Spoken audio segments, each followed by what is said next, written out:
नमस्कार। आपने देखना शुरू कर दिया है खबरों की दीवार सीजीवाल और हम हैं भास्कर मिश्र। साथियों, अपनी बातों को आगे बढ़ाने से पहले किसी शायर की क्या खूब दो पंक्तियां याद आती हैं।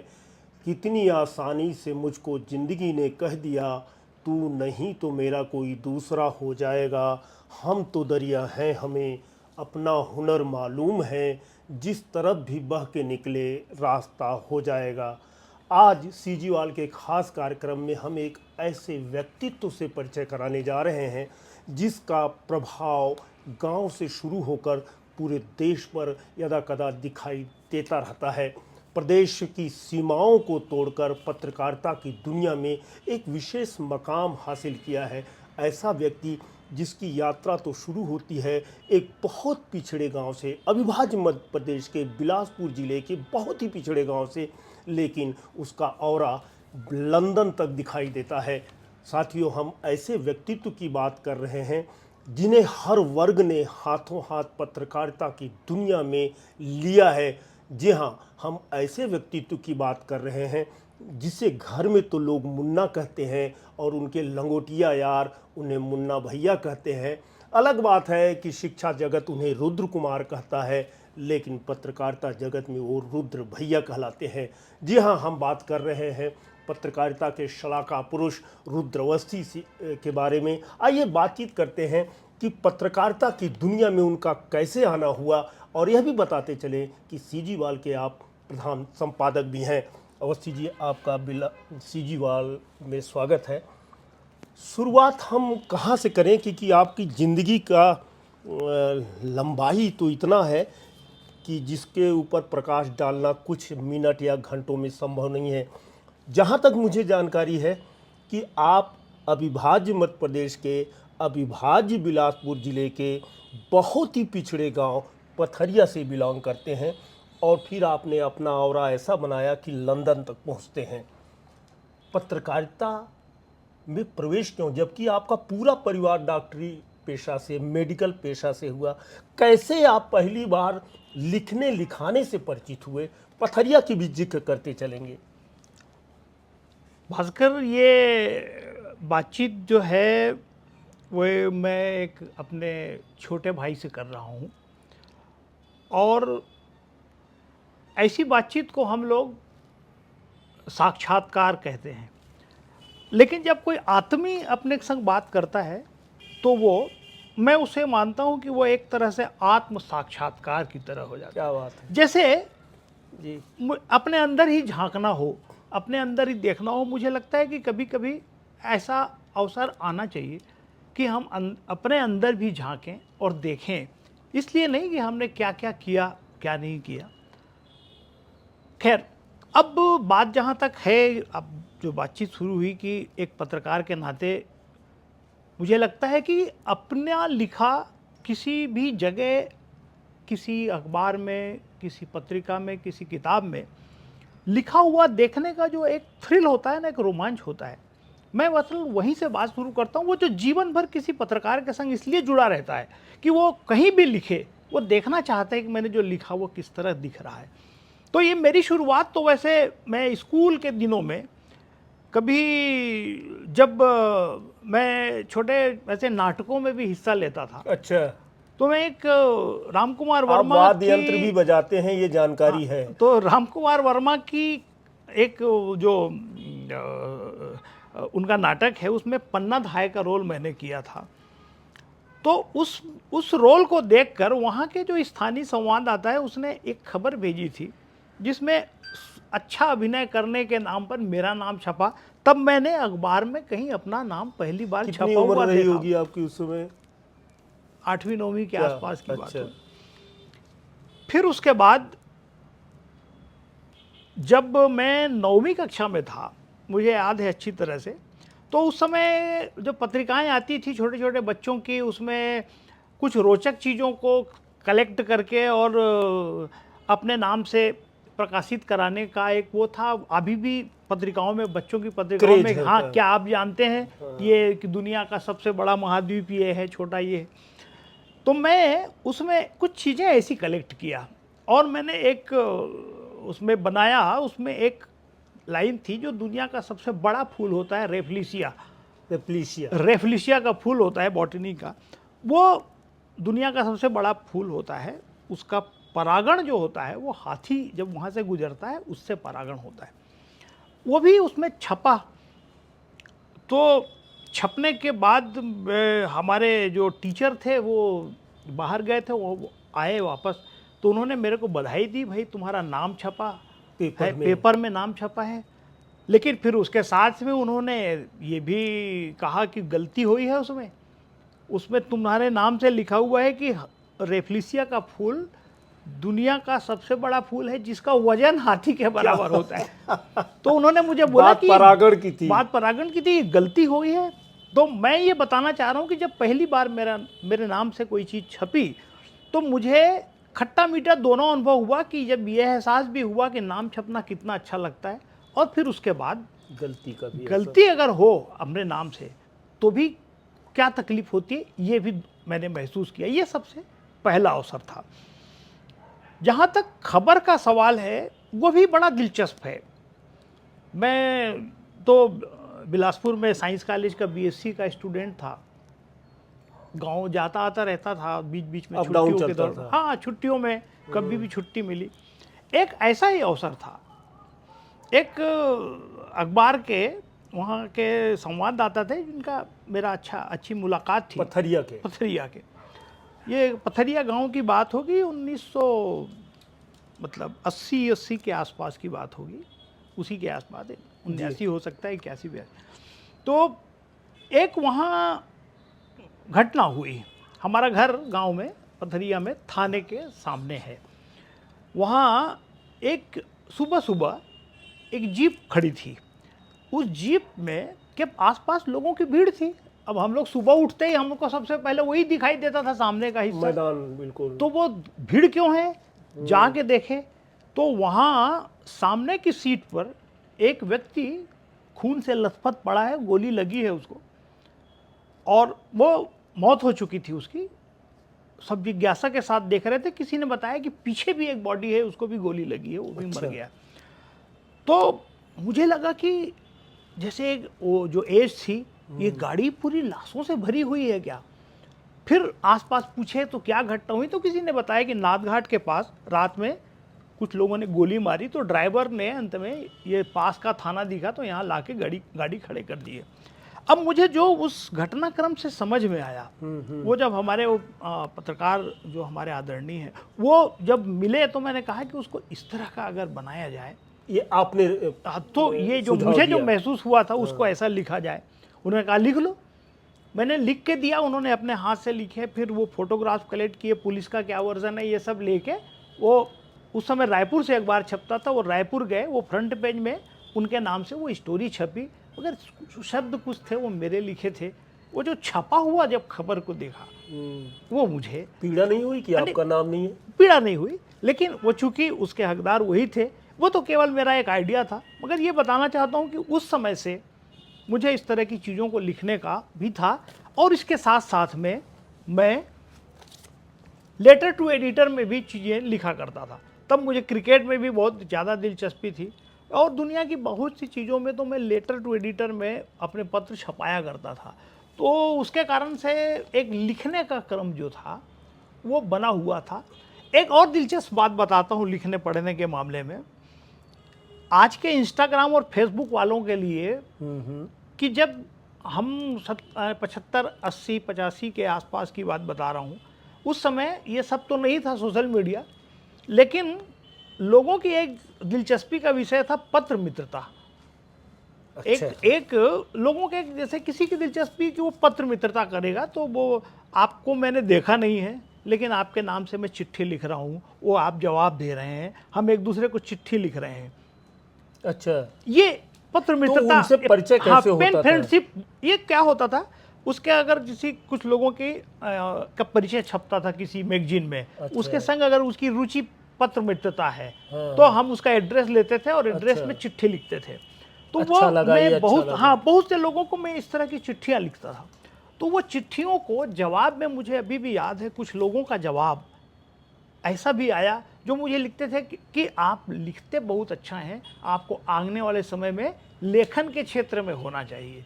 ये उन पत्र मित्रता ये करने आपको वालों कॉम्प्लीमेंट आ रहा है। मिलता रहा। इससे क्या है, हौसला बढ़ता रहा। और इसके साथ साथ मतलब हम बहुत सी बातें हैं जो पढ़ने का एक जो शौक था वो घर में इसलिए था, आपने जैसा कहा कि हमारे तो ग्रैंडफादर जो बाबा थे डॉक्टर चिंता प्रसाद अवस्थी, वो भी डॉक्टर थे। हमारे पिताजी डॉक्टर महेंद्र कुमार चाचा भी अवस्थी, डॉक्टर है। पिताजी भी डॉक्टर और दोनों चाचा भी डॉक्टर। तो घर में तो वो माहौल था, लेकिन ये खास बात थी कि सभी पढ़ने की बहुत दिलचस्पी। लाइब्रेरी ने आपको एक पत्रकार छोटी बना सी दिया। लाइब्रेरी घर में थी जिसमें से हम किताबें निकालते थे और पढ़ते थे। उसमें उस जमाने में हिंद पॉकेट बुक्स आता था, तो उसमें कि गुलशन नंदा की के उपन्यास से लेके वो ओम प्रकाश वाजपेयी, जनप्रिय लेखक ओम प्रकाश सर, ऐसे बहुत तरह के। थोड़ा मैं आपको काट रहा हूँ। आप कॉलेज के छात्र हो गए हैं और पथरिया आना जाना रहा। पिताजी ने कभी डांटा फटकारा नहीं, मैं डॉक्टर के लिए बनाने के लिए भेजा हूँ और तेरी दिशा ये हो गई है? नहीं, देखो, ऐसा तो निश्चित रूप से मैं नहीं कहता कि उन्होंने सोचा होगा कि मैं कोई मीडिया या इस तरह का इस क्षेत्र में जाऊंगा इसकी, लेकिन खबरों से और पढ़ने लिखने से उनकी इतनी दिलचस्पी थी कि हम लोगों को वो जब भी अगर बाहर गए हैं तो वापस आएंगे तो जरूर 2 ठो किताब लेके आते थे।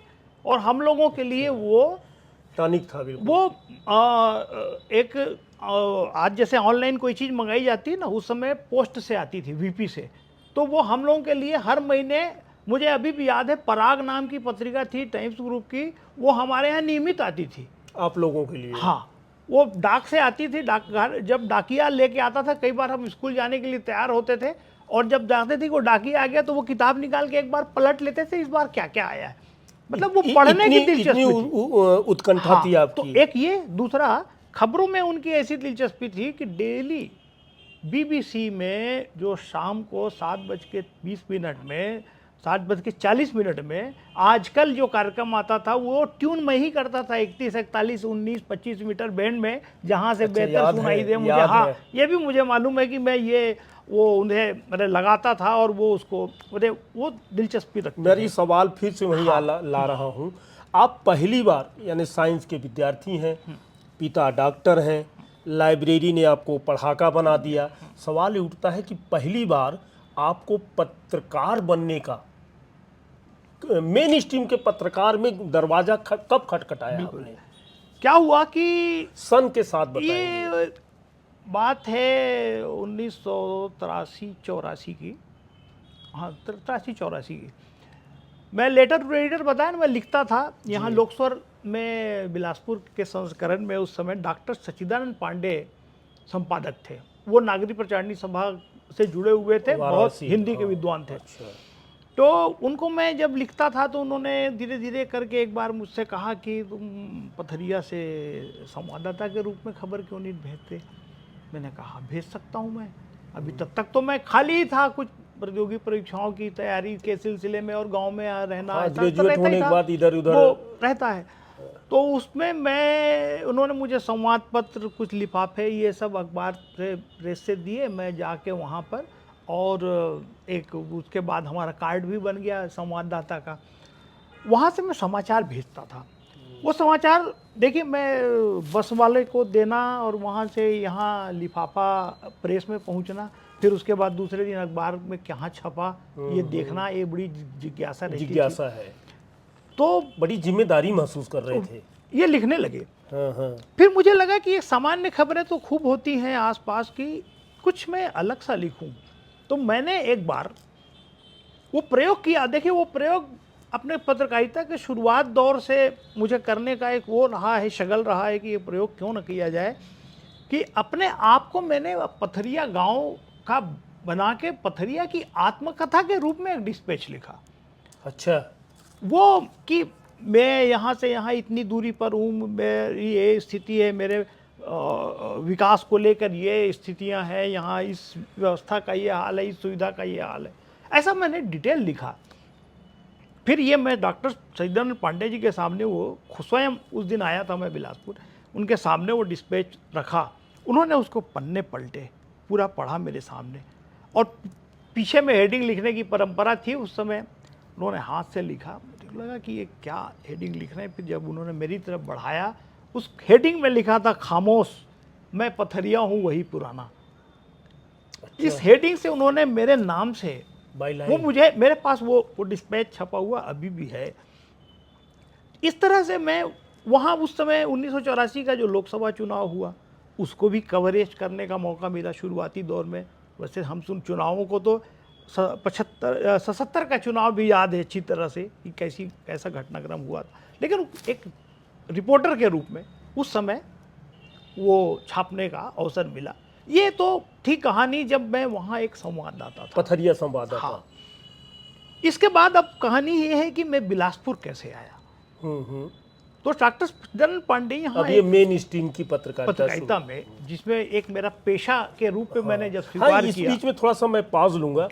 जब आप पत्रकारिता अब घुस गए हैं और लगभग पारंगत हो गए थे, आप अब औरा बढ़ रहा है, बिलासपुर की तरफ आ रहे हैं, माता पिता ने कभी सोचा था कि मेरा बेटा पत्रकार बनेगा?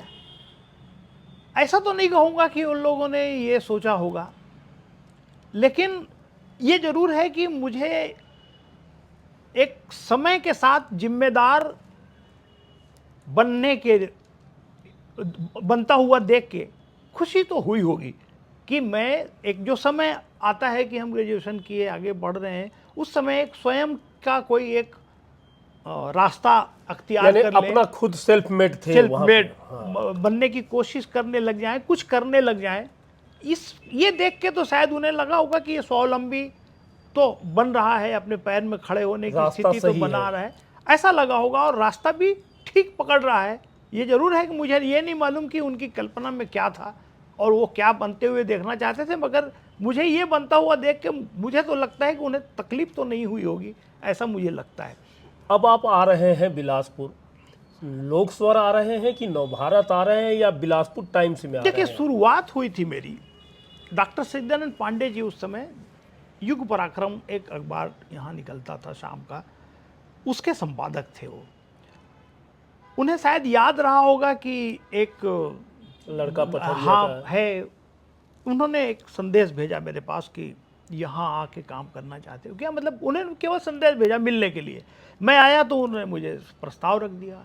मुझे लगा कि यहाँ बिलासपुर में रहने का एक अवसर है, एक काम भी चलेगा, काम भी करेंगे, इसको सीखेंगे भी।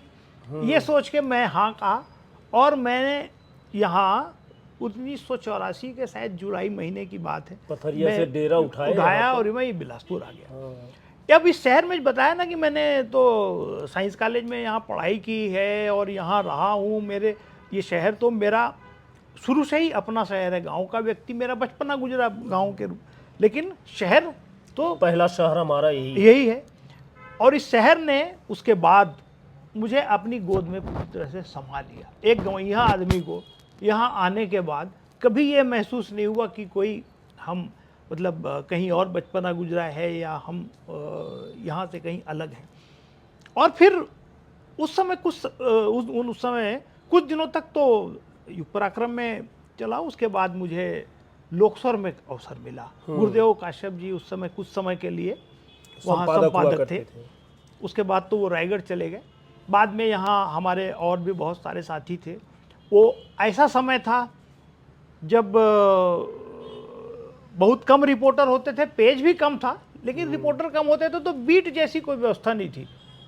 पुलिस की खबर भी, क्राइम बीट भी अपन ही देखते थे, पॉलिटिकल नेताओं को भी अपन ही कवर करते थे। सर्किट हाउस में किसी को आना है तो, रेलवे स्टेशन में कोई घटना हुई हो तो, बस स्टैंड में कोई घटना हुई हो तो, या और भी यूनिवर्सिटी उस समय बन गया था तो यूनिवर्सिटी में कोई घटना हुई हो तो अपने को ही दौड़ भाग करना है साइकिल से, और सब जगह की खबर, गोल बाजार में दोपहर का समय गुजारना है कि वहाँ सब लोग इकट्ठे होते थे तो वहाँ इन चर्चाओं को मजमा लगता था। हाँ। तो वो सिलसिला चला।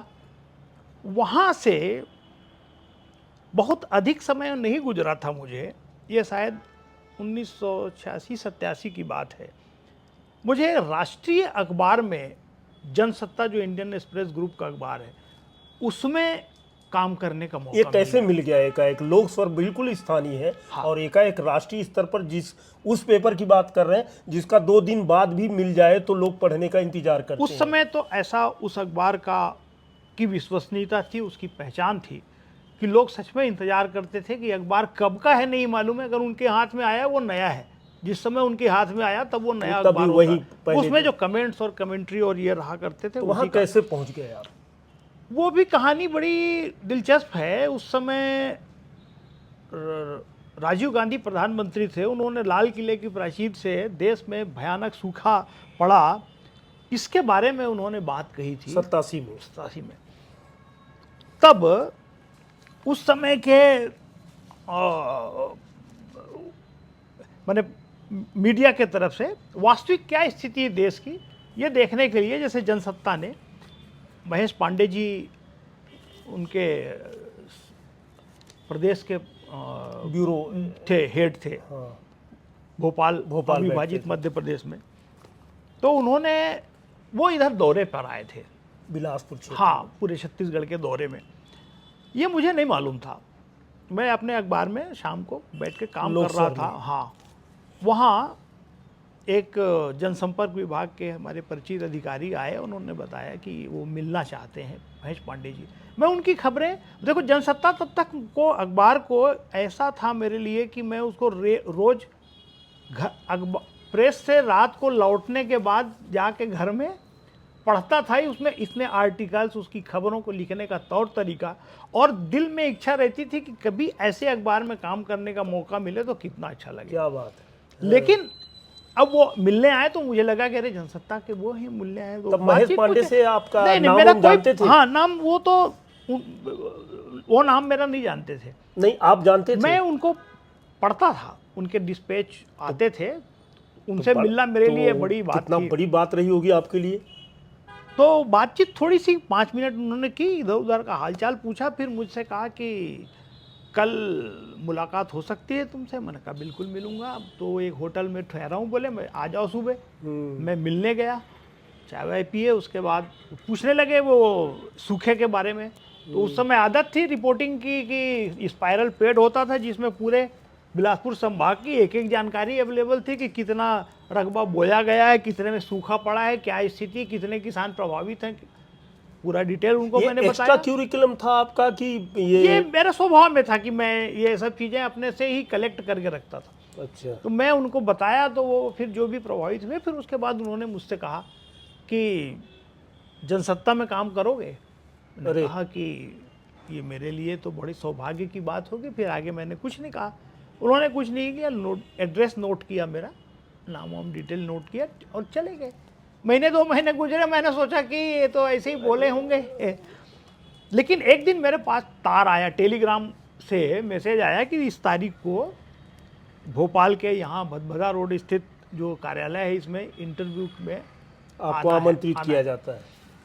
तो मैं अपनी ज़िंदगी में पहली बार भोपाल गया।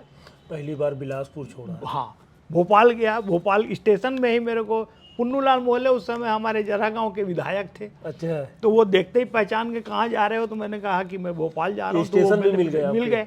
वो अपने साथ बोले रिजर्वेशन कराए हो। मैं बोला रिजर्वेशन क्या होता है, ये भी उतने तरीके से मालूम नहीं था मेरे को। तो वो बोले कि ये चलो वो आएंगे टीटी, तो उनसे कराते हैं और यूँ बैठो। फिर वो मेरे को वहाँ भी पहुँचाने में भी मदद किए, यहाँ भोपाल ऑफिस है तक? भोपाल में। खैर, वो फिर मेरा इंटरव्यू हुआ, उन्होंने बहुत सारे सवाल किए। प्रभास जी, हरिशंकर व्यास जी और महेश पांडे जी वो उस इंटरव्यू में थे, और उन्होंने पूछा, और उसके बाद मेरे उठ के मेरा इंटरव्यू कंप्लीट हुआ, बाहर निकला मैं। तो फिर बोले अभी कोई खबर है आपके पास? अच्छा, इंटरव्यू के बाद? तो शायद कैसा मैं लिख रहा हूँ वो देखना चाहते होंगे। मैंने कहा बिल्कुल है सर। मैं गया, फिर वैसी स्पाइरल पेड में मेरे पास एक ऐसी इन्फॉर्मेशन थी बिलासपुर की कि यहाँ जो एक बैंक को लोगों को बहुत सारे कर्ज बांट चुके थे, लेकिन वो उस समय एनडी तिवारी वित्त मंत्री थे केंद्र सरकार के, नागेंद्र तिवारी जी, तो उनका टाइम नहीं मिल रहा था, इसलिए उनको डिसबर्स नहीं हो रहा था, वो भुगतान मतलब लोगों को हाँ, कर्ज नहीं मिल पा वितरण रहा नहीं था। हो पा रहा था। तो कर्ज वितरण नहीं हो पा रहा था, ये सब डिटेल था, मुझे आंकड़ों के साथ मैंने दिया। वो देख के उन्होंने कहा कि फिर मेरी जिज्ञासा थी कि ये जनसत्ता में छप जाएगा। उन्होंने कहा बिल्कुल, अच्छा। अब कब लौटोगे, उस दिन के अखबार में रहेगा। और मैं बड़ी उम्मीद से उसके बाद वहाँ से लौटा, और सच में मेरा लिखा हुआ वो पहला समाचार इधर बिलासपुर इधर पहुंचना, उधर पहुंचना हुआ जनसत्ता मेरा का हाथ, आना। क्योंकि भोपाल से दूसरे दिन अब निकले तो आने में टाइम लगता है, तब तक ये खबर छपी थी। तो ये वहाँ से मेरा सिलसिला शुरू हुआ, और उस अखबार से मुझे इतना सीखने को मिला कि जो कुछ भी बन पाए हम, वो उसमें उनकी बड़ी भूमिका है। अब थोड़ी सी यात्रा को मैं धीरे धीरे गंभीरता की तरफ ले चलूं। लोक स्वर में भी एक साथ काम किया आपने, जनसत्ता में भी आपने काम साथ किया, ही साथ और साथ साथ दो एक पत्रिकाओं में और भी हाँ, काम किया लिखता कर रहे रहा थे। एकाएक नवभारत में जाने का क्यों सूझ गई, और जनसत्ता के लिए आपने क्यों बाहर निकलना मंजूर नहीं किया? देख, ऐसा था कि इस बीच तो जनसत्ता में काम करते हुए 1989 का लोकसभा चुनाव आया। उस लोकसभा चुनाव में हरिशंकर व्यास जी हमारे न्यूज़ एडिटर थे, वो छत्तीसगढ़ के दौरे पर आए। 3 दिन उन्होंने दौरे का कार्यक्रम बनाया, और उन्होंने वहाँ से मुझे टेलीग्राम किया कि हमको छत्तीसगढ़ का दौरा करना है, 3 दिन का प्लान कर लो, और वो आपको साथ रहना है। सब मेरे को लगा कि मुझे सीखने को तो मिलेगा। ये भी बड़ा इंटरेस्टिंग किस्सा है।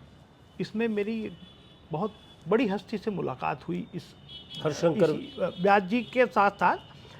हुआ ये कि वो आने वाले थे, उन्होंने मैसेज किया था कि मैं हवाई जहाज़ से आऊँगा, तो रायपुर एयरपोर्ट में उनको रिसीव करना था मुझे। मैं यहाँ से टैक्सी लेके, अपने जीवन में पहली बार कोई टैक्सी हायर करके मैं रायपुर गया, इंतज़ार करता रहा। वो उस समय कुछ आज जैसी फ़्लाइट इतनी ज़्यादा फ्रीक्वेंसी है उतनी नहीं थी, वो भोपाल से होके वो फ़्लाइट आ रही थी, और कुछ खराबी आ गई उस फ्लाइट में, तो लेट भी आई वो फ्लाइट। उस फ्लाइट में व्यास जी नहीं आए। मैं तो भीड़ में से जाके सब देखता रहा। उसमें से लेकिन चंद्रशेखर जी उतरे, प्रधानमंत्री। वो कालाहांडी जाना था उनको। चंद्रशेखर प्रधानमंत्री, हाँ, जो बाद में प्रधानमंत्री हुए। जी जी। तो वो कालाहांडी जाने के लिए यहाँ उतरे, तो उन्होंने वहाँ पर अपने साथियों से कहा, मेरा नाम का उन्होंने कागज निकाला, बोले ये बिलासपुर से इस नाम के व्यक्ति, रुद्रवस्थी नाम के व्यक्ति आए होंगे। कौन पूछ रहा है? चंद्रशेखर जी ने कहा उनसे, अपने समर्थकों से, अच्छा, कि वो नाम से रुद्रवस्थी नाम का व्यक्ति बिलासपुर से आया हो, उसको ये बताओ कि हरिशंकर व्यास कल ट्रेन से आएंगे, वो अब भोपाल में ड्रॉप कर दिए हैं।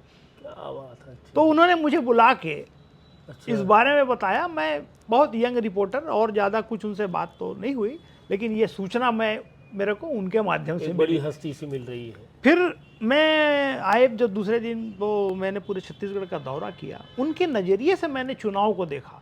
वैसे भी जनसत्ता में जो हम कार्यक्रम को कवरेज, चुनाव को कवरेज करने के लिए जो प्रोग्राम आता था, जो मीटिंग्स होती थी, वो इतनी तैयारियों की मांग करती थी कि आप बहुत आसानी से खबरों को नहीं लगा सकते थे, पूरी तैयारी चाहिए होती थी।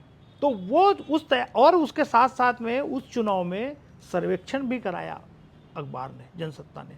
मैं उस सर्वेक्षण में 5 लोकसभा सीटों में, बिलासपुर, जांजगीर, आपके रायगढ़, सरगुजा और सारंगढ़ लोकसभा सीट थी उस समय, अनुसूचित जाति के लिए सीट है। हाँ, उस 5 लोकसभा सीटों का काम किया। तो मुझको फिर उसमें काम करने का एक पैटर्न मिल गया कि कैसे हम पुराने आंकड़ों को, डाटास को सामने रखते हैं, उसके आधार पर, परसेंटेज के आधार पर कैसे तय करते हैं कि किसका वजन कितना था। ये धीरे धीरे आगे बढ़ा था। ये जब 1990 में जब विधानसभा के चुनाव हुए, तो मुझे फिर वो काम करने का एक अपना अलग प्लेटफॉर्म बना लिया। हाँ, समझ में आया।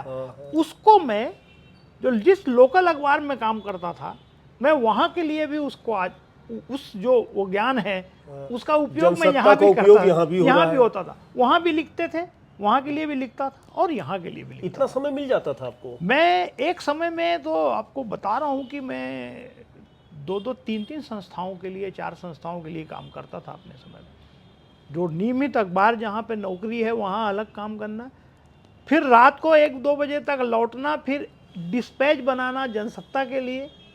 घर में कागज भी होता था जिसमें लिख के डिस्पैच तैयार हो, लिफाफा भी होता था, टिकट भी होता था, उसे चिपका के फिर जब उस समय लूना आ चुकी थी तो उससे जाते थे स्टेशन में, वो लेटर बॉक्स में डालेंगे तो दूसरे दिन मेल से ये नागपुर जाएगा, वहाँ से फ्लाइट से जाएगा दिल्ली, तो जल्दी हमारी खबर छपेगी।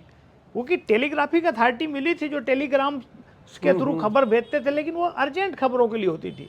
इसके बाद जनसत्ता, लोक स्वर, इसके बाद क्योंकि आप में आदत है, क्योंकि मैं अपने साथियों से बता देना चाहूँगा, रुद्रवंशी वह नाम है, जैसा कि कहा जाता है कि लोग जब एक आसरा पा जाते हैं तब दूसरे आसरे को छोड़ देते हैं। जंगल के कानून में होता है कि बंदर कुलाचे तभी मारता है जब दूसरी डाल पकड़े लेता है, लेकिन रुद्रवंशी ने हमेशा, हमारे बड़े भाई हैं, हमेशा जंप तब मारा है जब सामने कोई डाल नहीं रहा हो। अलग बात है कि सफलता आके पीछे से लपक लिए है। हमें जानना चाहते हैं कि जनसत्ता से हटे, लोक स्वर से हटे, फिर नवभारत की तरफ जा रहे हैं आप। हाँ, इसके बीच में और कोई है? बीच में 1-2 पड़ाव और थे। हमारे मित्र आशीष सिंह ने उस समय, उनकी इच्छा थी कि एक अखबार शुरू करेंगे। अच्छा। हाँ, बलराम सिंह जी, आशीष सिंह जी, तो उनकी इच्छा के अनुसार एक अखबार आदित्य डायरी उस समय उन्होंने रजिस्टर्ड कराया। उसमें हमने बहुत सारे प्रयोग किए काम करते हुए। वो सब ये जमाने की बात मैं कह रहा हूँ जब हैंड कंपोजिंग था, हाथ से अक्षर जमाए जाते थे, उसमें ब्लॉक हुआ करते थे, फोटो लगाने की वो स्थिति नहीं होती थी, लेकिन उसमें भी प्रयोग जो कर सकते थे कि जिस तरह का प्रयोग होना चाहिए कि खबरों को हाईलाइट कराने के लिए वो, और दूसरा कमेंट जो थे, मैं रोज उसमें संपादकीय उस समय लिखता था मैं नियमित रूप से। कब से लिखना शुरू कर दिए ये संपादकीय? तो मैं 1989 के आसपास जब आदित्य डायरी अखबार शुरू हुआ तो मैंने उस समय यहीं से संपादक के वो संपादकीय पे लिखना शुरू किया। मुझे याद है कि मेरा लिखा हुआ जब उस अखबार में आदित्य डायरी के उद्घाटन में आए थे, एक जोशी जी थे, इंदौर के बड़े पत्रकार, नई दुनिया के संपादक थे, उन्होंने मुझे बुलाकर पूछा था कि ये आपने लिखा है, तो और तारीफ भी की थी, तो वो शाबाशी मिलती रही बड़े पत्रकारों के भी, थोड़ा सा हाँ ये मौका मिलता रहा। उसके बाद वो कुछ समय था वहाँ भी रहा। फिर ज्ञान अवस्थी जी उस समय एक रौद्रमुखी अखबार में थे, उनके साथ मैंने कुछ समय उसमें भी काम किया। इस समय कुछ मेरे साथ पारिवारिक घटनाक्रम ये हुआ कि पिताजी बीमारी के उसमें उनका देहावसान हुआ, तो परिवार के ऊपर एक वज्र टूटा था, तो उस समय भी मेरे कुछ सूझ नहीं रहा था कि मुझे करना क्या है, निर्णय क्या लिया जाए। इस बीच में एक दिन मेरी मुलाकात कुछ ऐसे संयोग से कि वो किसी जगह जा रहे थे गाड़ी में, और मुझे देखकर उन्होंने गाड़ी रोकी, बजरंग केडिया जी ने, और मुझे साथ बिठाया। शायद वो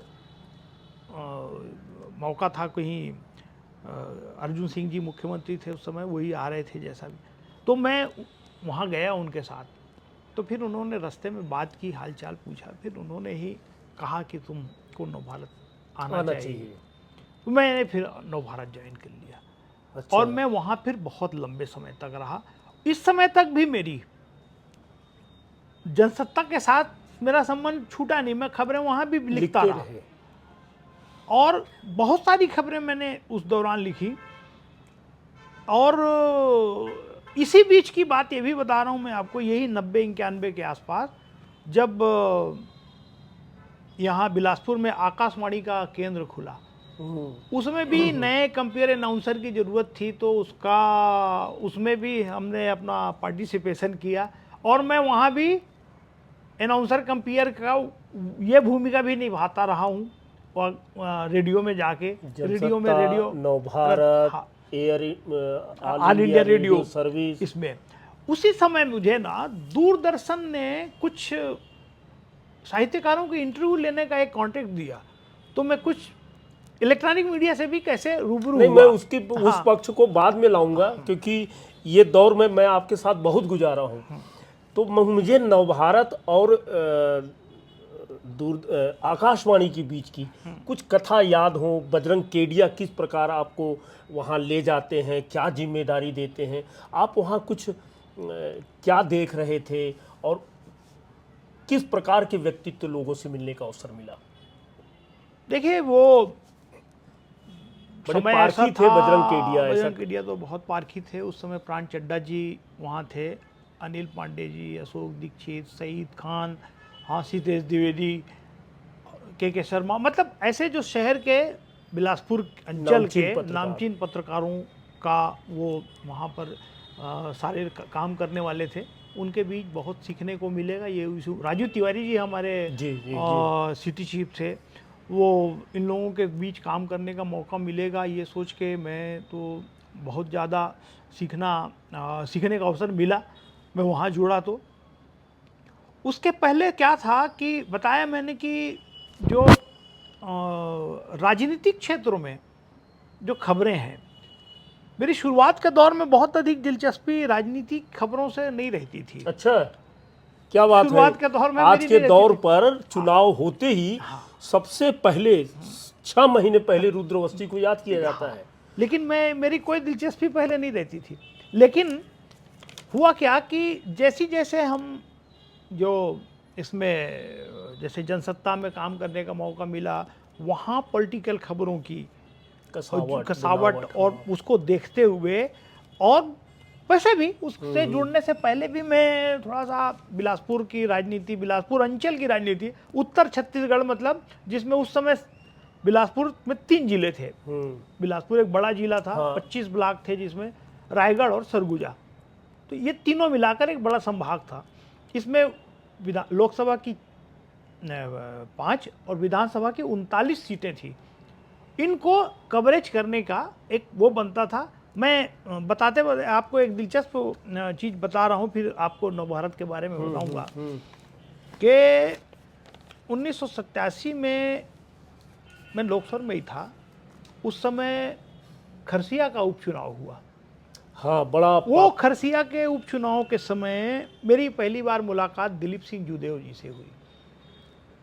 वो चुनाव मुख्यमंत्री के रूप में लड़ रहे थे अर्जुन सिंह, और बहुत बड़ा बैटल था वो, बहुत बड़ा मैदान था वो चुनाव का, जिसको पूरी प्रदेश की, देश के तमाम एरियों की, मतलब लोगों की नज़रें लगी हुई थी। उसको कवर करने के लिए मुझे अपने अखबार की स्थानीय तो करता ही था, मैं जनसत्ता के लिए भी डिस्पैच मुझे लिखने का मौका वहाँ जुड़ चुके थे। हाँ, वहाँ मिलता था। तो मैं वहाँ कवरेज करने कई बार गए, वहाँ ही अर्जुन सिंह जी से भी मुलाकात होती रही। उस समय अजीत जोगी भी कांग्रेस में प्रवेश कर चुके थे। हाँ, आ चुके थे, और वो एक तरह से उनके बड़े सिपाहसालार थे। तो जब मैं अर्जुन सिंह जी से मिला, उसके बाद मैं बाहर निकला। बाहर निकलते ही ये जानकारी अजीत जोगी जी को मिल गई थी। उन्होंने मुझे बुलाया, बात किया कि आप आए हैं जनसत्ता से कवरेज करने। फिर उसके बाद उन्होंने और भी वहाँ राम झरना करके एक रेस्ट हाउस था है, जो वहाँ पर वो रुके हुए थे। तो वहाँ देखिए, उस समय बहुत तकलीफ होती थी खबर को डिस्पैच करने में। ना फैक्स था, ना मेल वेल, तो व्हाट्सएप तो कुछ था ही नहीं। हाँ, कलम घसीट के और किसी तरह से टेलीग्राम करके हम यहाँ से या ट्रंक से, फ़ोन से देते थे खबरें। वो किसी तरह वहाँ से तो, और वो लगे ना, टेलीफोन भी नहीं लगे, और आपको टेलीग्राम करने में भी दिक्कत होती थी। तो वहाँ से वापस बिलासपुर आना पड़े। ट्रेनें कम चलती थी। मुझे याद है कि एक बार तो मैं मालगाड़ी के में पिछले इंजन के हिस्से में, अशोक पिंगले जी भी मेरे साथ थे। हम लोग एक साथ वहाँ से आए। एक बार मैं, एक शोभालाल प्रजापति थे, बड़े समाजवादी नेता, वो आ रहे थे, उनके साथ पीछे स्कूटर में बैठ के आया मैं रायगढ़ से यहाँ, और फिर आके यहाँ रात को ही फिर खबर वहाँ भेजना, किए दूसरे दिन फिर सुबह टिटलागढ़ एक पैसेंजर चला करती थी। उसमें बैठ के हम लोग खरसिया पहुँच जाते थे वहाँ सवेरे कार्यक्रम में। तो वो वहाँ देश प्रदेश भर के नेताओं मैंने पत्रकारों का जमघट था, उसमें बहुत कुछ सीखने को मिला। अजीत जोगी से पहली मुलाकात थी क्या वो? अजीत जोगी से पहली मुलाकात और हो चुकी थी। जब वो राज्यसभा मेंबर बने तब बिलासपुर में उनका कार्यक्रम हुआ था। उस कार्यक्रम में अनिल दाह जी वगैरह इनको माध्यम से सीएमडी कॉलेज में मेरा ख्याल है उनका कार्यक्रम हुआ था। उस दौरान भी उनसे मुलाकात हुई थी। लेकिन वो उसके बाद का दौर हुआ है जब अजीत जोगी से ज़्यादा मुलाकात हुई। हम लोग हैं प्राण चड्डा जी, मैं और हमारे कुछ साथी, वो उनके साथ दौरे में कई बार जाते थे और वहाँ जब रेस्ट हाउस में बैठते थे और यहाँ भी कभी वो विपिन मेहता के यहाँ रुकते थे, तब हम लोगों के से वो प्रेस कॉन्फ्रेंस होती थी। उसके बाद वो आप भी रिकॉर्ड भी बहुत सारी जानकारियाँ हम सबको देते थे। तो ऐसा उनके साथ था। तो मैं ये बता रहा था कि उसी समय दिलीप सिंह जूदेव जी से भी मुलाकात हुई। अच्छा, खरसिया चुनाव के पहली समय मुलाकात ही। उनका जो अंदाज था, मुझे याद है अभी भी कि पूरे चुनाव के दौरान हम लोग जहाँ भी मिले उनकी खबर बनाते थे, मिलते थे। बहुत एक मिलने का अलग अंदाज था, वो फैंटम की स्टाइल में लोगों के बीच जाना। फैंटम। हाँ, वो उनकी। और उसके साथ साथ नहीं, ये जो काउंटिंग हुआ उस चुनाव का, हाँ, वो एक पॉलिटिकल कॉलेज है वहाँ, पॉलिटेक्निक कॉलेज है रायगढ़ में, उसमें काउंटिंग हुई थी। आखिरी पेटी उस वाला था, मतदान वाला, बैलेट आखिरी वाला। पेटी खुलते तक जिस शिद्दत के साथ वहाँ दिलीप सिंह जूदेव खड़े थे, हम लोगों ने देखा है उस ये धैर्य था उनमें। हाँ, धैर्य था कि वो आखिरी पेटी भी खुलेगी, क्योंकि वो कुछ 8,000 कुछ वोट से चुनाव हारे थे। और वो तो उसके बाद भी उनका जुलूस निकला और वो उन्होंने 1989 में उसके बाद जांजगीर लोकसभा से चुनाव लड़ा। उसको भी हमने बहुत अच्छे से कवरेज किया। सीपत विधानसभा से वो जांजगीर लोकसभा शुरू हो जाता था, तो वो यहीं करीब ठहरते थे और यहाँ से दौरे करते थे, तो अक्सर जाना आना भी होता था। तो वो चुनाव भी हम लोगों ने उनका देखा है। तो ये सिलसिला आगे बढ़ा और उस दौरान थोड़ा सा यहाँ रोकूंगा। खरसिया चुनाव कोई छोटा चुनाव नहीं था। वो चुनाव आपकी पत्रकारिता के जीवन में कितना बड़ा महसूस करते हैं, क्या विशेषता थी उसकी? तो पहली चीज़ तो मैंने बताया ना कि उस चुनाव में हम लोगों ने पहली बार किसी मुख्यमंत्री को चुनाव लड़ते देखा, उपचुनाव, अपने पत्रकारिता जीवन में, कि एक मुख्यमंत्री जब चुनाव लड़ता है तो क्या स्थिति रहती है। दूसरी तरफ दिलीप सिंह जूदेव जैसे नेता का उस समय मास लीडर का आना, लखीराम जी अग्रवाल उस समय वो बड़े नेता थे। उन्होंने और एक रणनीति के तहत मध्य प्रदेश के तमाम बड़े भाजपा के नेता वहाँ जुटे थे और उन्होंने एक तरह से लॉन्च किया उनको, दिलीप सिंह जूदेव। कोई ऐसी स्थिति आई थी कि अर्जुन सिंह हार रहे हैं? जो माहौल था, ग्राउंड में थे, जो माहौल था उसमें कुछ तो ऐसे लोग थे जो ये शुरू दिन से हिसाब लगा रहे थे कि लीड कितने की होगी। इस तरह की भी कभी आज मैंने उस तरह का मीडिया भी था जो अर्जुन सिंह के सामने लीड के हिसाब कर रहा था। लेकिन जो ग्राउंड में थे उनको पता चल रहा था कि स्थिति खराब है। और इसका अंदाज इस बात से लगाया जा सकता है कि जो अर्जुन सिंह जी ये सोच के यहाँ आए थे कि मैं टहलते हुए नॉमिनेशन भरना है और उसके बाद वापस चले जाएंगे और चुनाव जीत जाएंगे, वो जिस दिन नॉमिनेशन भरने आए थे उसके बाद काउंटिंग के बाद वो यहाँ से वापस लौटे थे। अच्छा, तब तक वो यहीं रुक गए थे, उन्हें यहाँ चुनाव लड़े थे। जितना मान लिए थे उतना था नहीं था, वो आसान नहीं था उनके लिए चुनाव।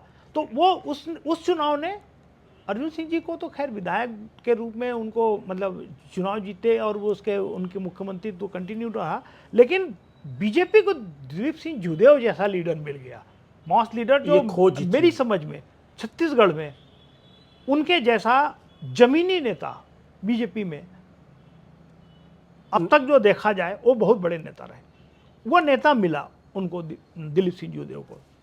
तो ऐसे बहुत से नेताओं के किस्से हैं। मैं नेताओं की बात पूछूंगा, फिर से मैं आपको उठा के ला रहा हूँ नव भारत, क्योंकि इसके बाद आपका मोह भंग भी होता है। मोह भंग मैं जिधर जाना चाहता हूँ आपको समझ में आ रहा है कि आपका धीरे धीरे अब कंपोजिंग के ज़माने से ऑफसेट में आ गए हैं आप। तो कंपोजिंग का भी ज़माना देखा, ऑफसेट का भी ज़माना देखा। नवभारत में बजरंग केडिया के साथ साथ और कौन से आपके बड़े संपादक जो आपको बहुत प्रभावित किए थे? देखिए, एक तो शुरुआती दौर में बता रहा हूँ कि बजरंग केडिया जी में बहुत सारी खासियत रही। वो तो सबसे बड़ी चीज़ कि पूरी जो टीम है उसको किस तरह से लेके चलना है, कौन किस काबिल है उसको वैसी जिम्मेदारी देना है, इसमें वो बहुत पारंगत रहे और वो उनको बहुत अच्छी परख थी लोगों की, वो इसलिए वो जिम्मेदारी देते, तभी उन्होंने उस अखबार को, नवभारत अखबार को इतना जो उस समय ऊंचाइयां मिली, आज भी वो उन्हीं के दम पर बनी हुई है। वो जो स्थापित उन्होंने किया था उसमें पूरी मेहनत थी, सवेरे से रात तक हम उनको काम करते देखते थे। और एक बड़ी बात थी कि एक वात्सल्य मिलता था, मतलब जैसे एक जो कोई परिवार एक परिवार का मुखिया है उस तरह की भूमिका थी। वो सबकी, बहुत सारे लोगों की, मतलब जो अप्रिय बातों को भी सुन के मुस्कुरा देते थे, ये उनकी बड़ी बात खासियत थी। और वो सबको एक बराबर सा व्यवहार करते थे। अवसर मुझे बहुत ज़्यादा मिलता गया और मैंने कोशिश की कि जो अवसर मिला है उसको, मतलब उस ईमानदारी से उसको पूरा करें। केडिया जी तो रहे ही, उसके बाद कुमार साहू जी बहुत बड़े पत्रकार रहे छत्तीसगढ़ के, वो हमारे संपादक थे। दिवाकर मुक्तिबोध जी नवभारत में आए, उनके साथ काम करने का कैसा लगा आपको? एक बहुत बड़ी हस्ती का सुपुत्र और बहुत अच्छे पत्रकार, हम भी सुने हैं, कई किताबों के लेखक हैं। दिवाकर मुक्तिबोध के साथ आपकी ट्यूनिंग कैसी रही? दिवाकर जी को मैं मानता हूं कि वो ऐसे पत्रकार हैं, उन्होंने अंदर भी नए लोगों को आगे बढ़ाने में, जो लोग काम करना जानते हैं, काम करना चाहते हैं, उनको आगे बढ़ाने में उन्होंने पूरी ईमानदारी से साथ दिया। और मैं अपने आप को भी रख के देखता हूं कि उनसे बहुत कुछ सीखने को मिला। और उन्होंने जैसे नए प्रयोग भी खूब करते थे वो, और मुझे तो उन्होंने कुछ चीज़ों की बड़ी प्रेरणा दी। एक तो उन्होंने कहा कि आप नियमित रूप से कॉलम लिखिए। मैं शुरुआत के दौर में ही जो कॉलम वॉलम लिख के उनके दिया, एक बिलासपुर दिनांक नाम से कॉलम लिखा करता था मैं, फिर हफ्ते में एक दो भी कर दिया, एक दुनिया मेरे आसपास करके जो छोटी छोटी समस्याएं रहती उसको रिलेटेड। और उसके साथ साथ उन्हीं के दौर में छत्तीसगढ़ राज्य बना। हाँ, ये बहुत दिलचस्प वो बता रहा हूँ मैं, छत्तीसगढ़ राज्य बना तो वो हम लोगों का भी अपलिफ्ट किया उन्होंने कि आप लोगों की भी भूमिका महत्वपूर्ण है। और पेजेस तैयार किए और खबरों को उन्होंने, मतलब कहाँ से क्या निकल सकती है और सबको असाइनमेंट दे के कि आप यहाँ जाइए, आप ये लाइए। और बहुत अच्छे पेज उस समय बनाए गए, मेरा ख्याल वो संग्रहित करने योग्य थे उनके उसमें। उसी दौर में मुझे एक दिन अचानक बबन जी का मैसेज आया, जो बबन प्रसाद मिश्र हमारे रायपुर के हेड थे, कि आपको भोपाल जाना है। मैं आपको बहुत मानते थे। हाँ, उनका तो बहुत स्नेह मिला मुझे। वो भोपाल में मुझे भेजे, उन्होंने मैसेज किया, फ़ोन में बात की कि आप आज की शाम की ट्रेन से भोपाल चले जाओ। भोपाल में छत्तीसगढ़ राज्य निर्माण की प्रक्रिया कैसी पूरी चल रही है, इस पर नज़र रखो और रोज़ तुम्हारी खबर आनी चाहिए। मैं आनंद फानन में, शाम की ट्रेन थी महानदी अमरकंटक। सुना हो इस समय पितृपक्ष चल रहा था। हाँ, वो आमतौर पे थोड़ा हम लोगों के लिए एक ऐसा समय होता है कि घर में एक 15 दिन की ऐसी, वो उस समय की ये मान्यता और ज़्यादा हम लोग सख्ती से मानते थे। लेकिन मैं मानता हूँ कि शायद ये भी एक मेरे लिए एक ऐसा अवसर, जैसे अब तक इस हमारे पुरखों के आशीर्वाद से सब वो अवसर मिलते गए ना, वो भी एक ऐसा समय था जब मुझे अवसर मिला और मैं गया भोपाल। वहाँ पर अच्छी बात ये थी कि हमारे छत्तीसगढ़ के ही सामान्य प्रशासन विभाग राजेंद्र शुक्ला जी मंत्री थे, अपने यहाँ के ही गृह मंत्री थे, अपने नहीं पटेल जी थे, नंद कुमार पटेल थे, अपने सत्यनारायण शर्मा जी मंत्री थे, रविंद्र चौबे मंत्री थे। तो उनके डिपार्टमेंट्स में क्या चल रहा है, परिचित थे आप? बहुत। यहाँ जब भी आना जाना होता था तब बिना हम लोग तो, मतलब राजेंद्र शुक्ला की आपके लेखन से बड़ी अदावत थी, लेकिन उतना ही प्यार था। हाँ, फिलहाल हम लोग छत्तीसगढ़ के संगठन में रहेंगे, फिर उनके भी किस्से तो मैंने वहाँ जाके ऐसा काम किया कि जैसे सेक्रेटरिएट में जाना, वहाँ डेली क्या सर्कुलर निकल रहे। देखिए, उस समय नॉर्मल स्कूल में हाई कोर्ट स्थापित होगा, ये सबसे पहली खबर मैंने वहाँ से दी।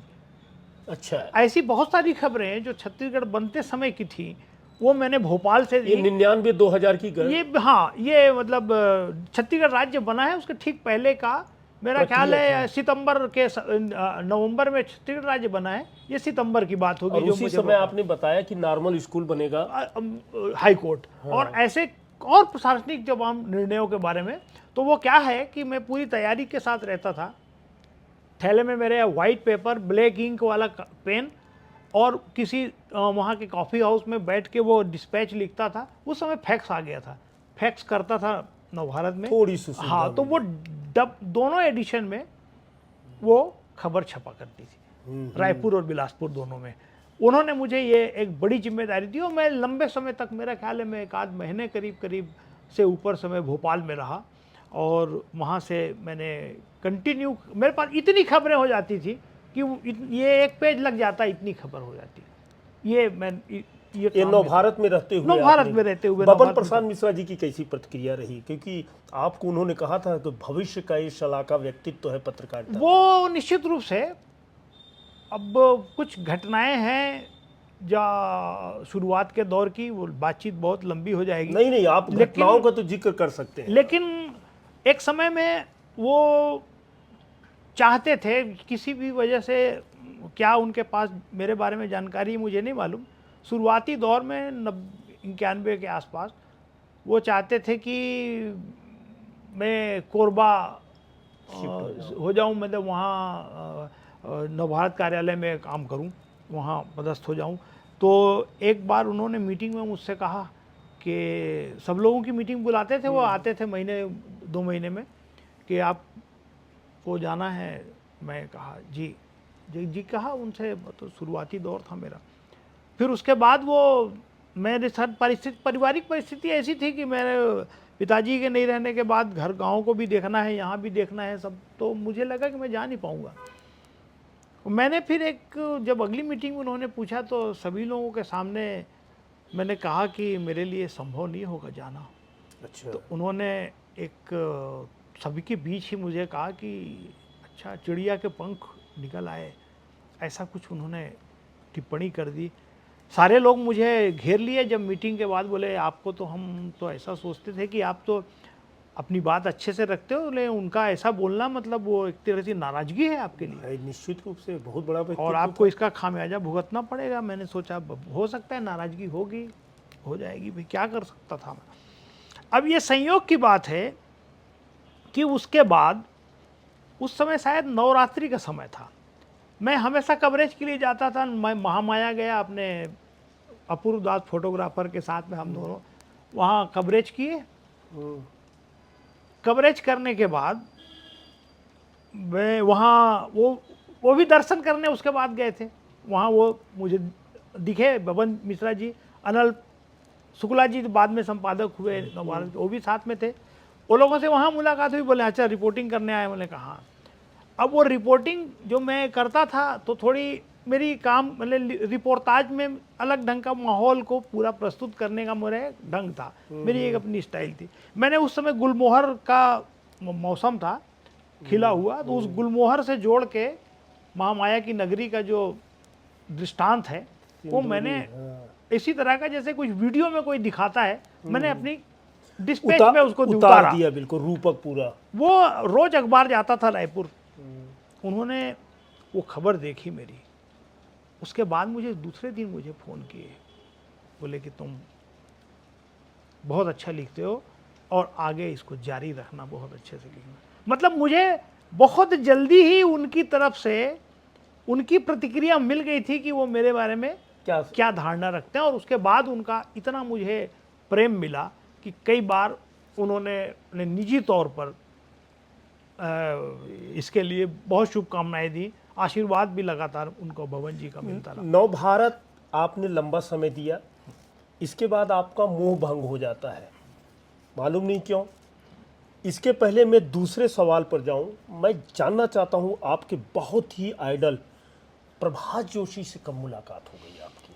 बताया मैं कि शुरुआती में दौर में 87 के आसपास कई दौर आप उनके साथ बिताए हाँ, हैं। उन्होंने हरिशंकर व्यास जी और वो लिए थे इंटरव्यू जब मैं जनसत्ता के लिए सेलेक्ट हुआ।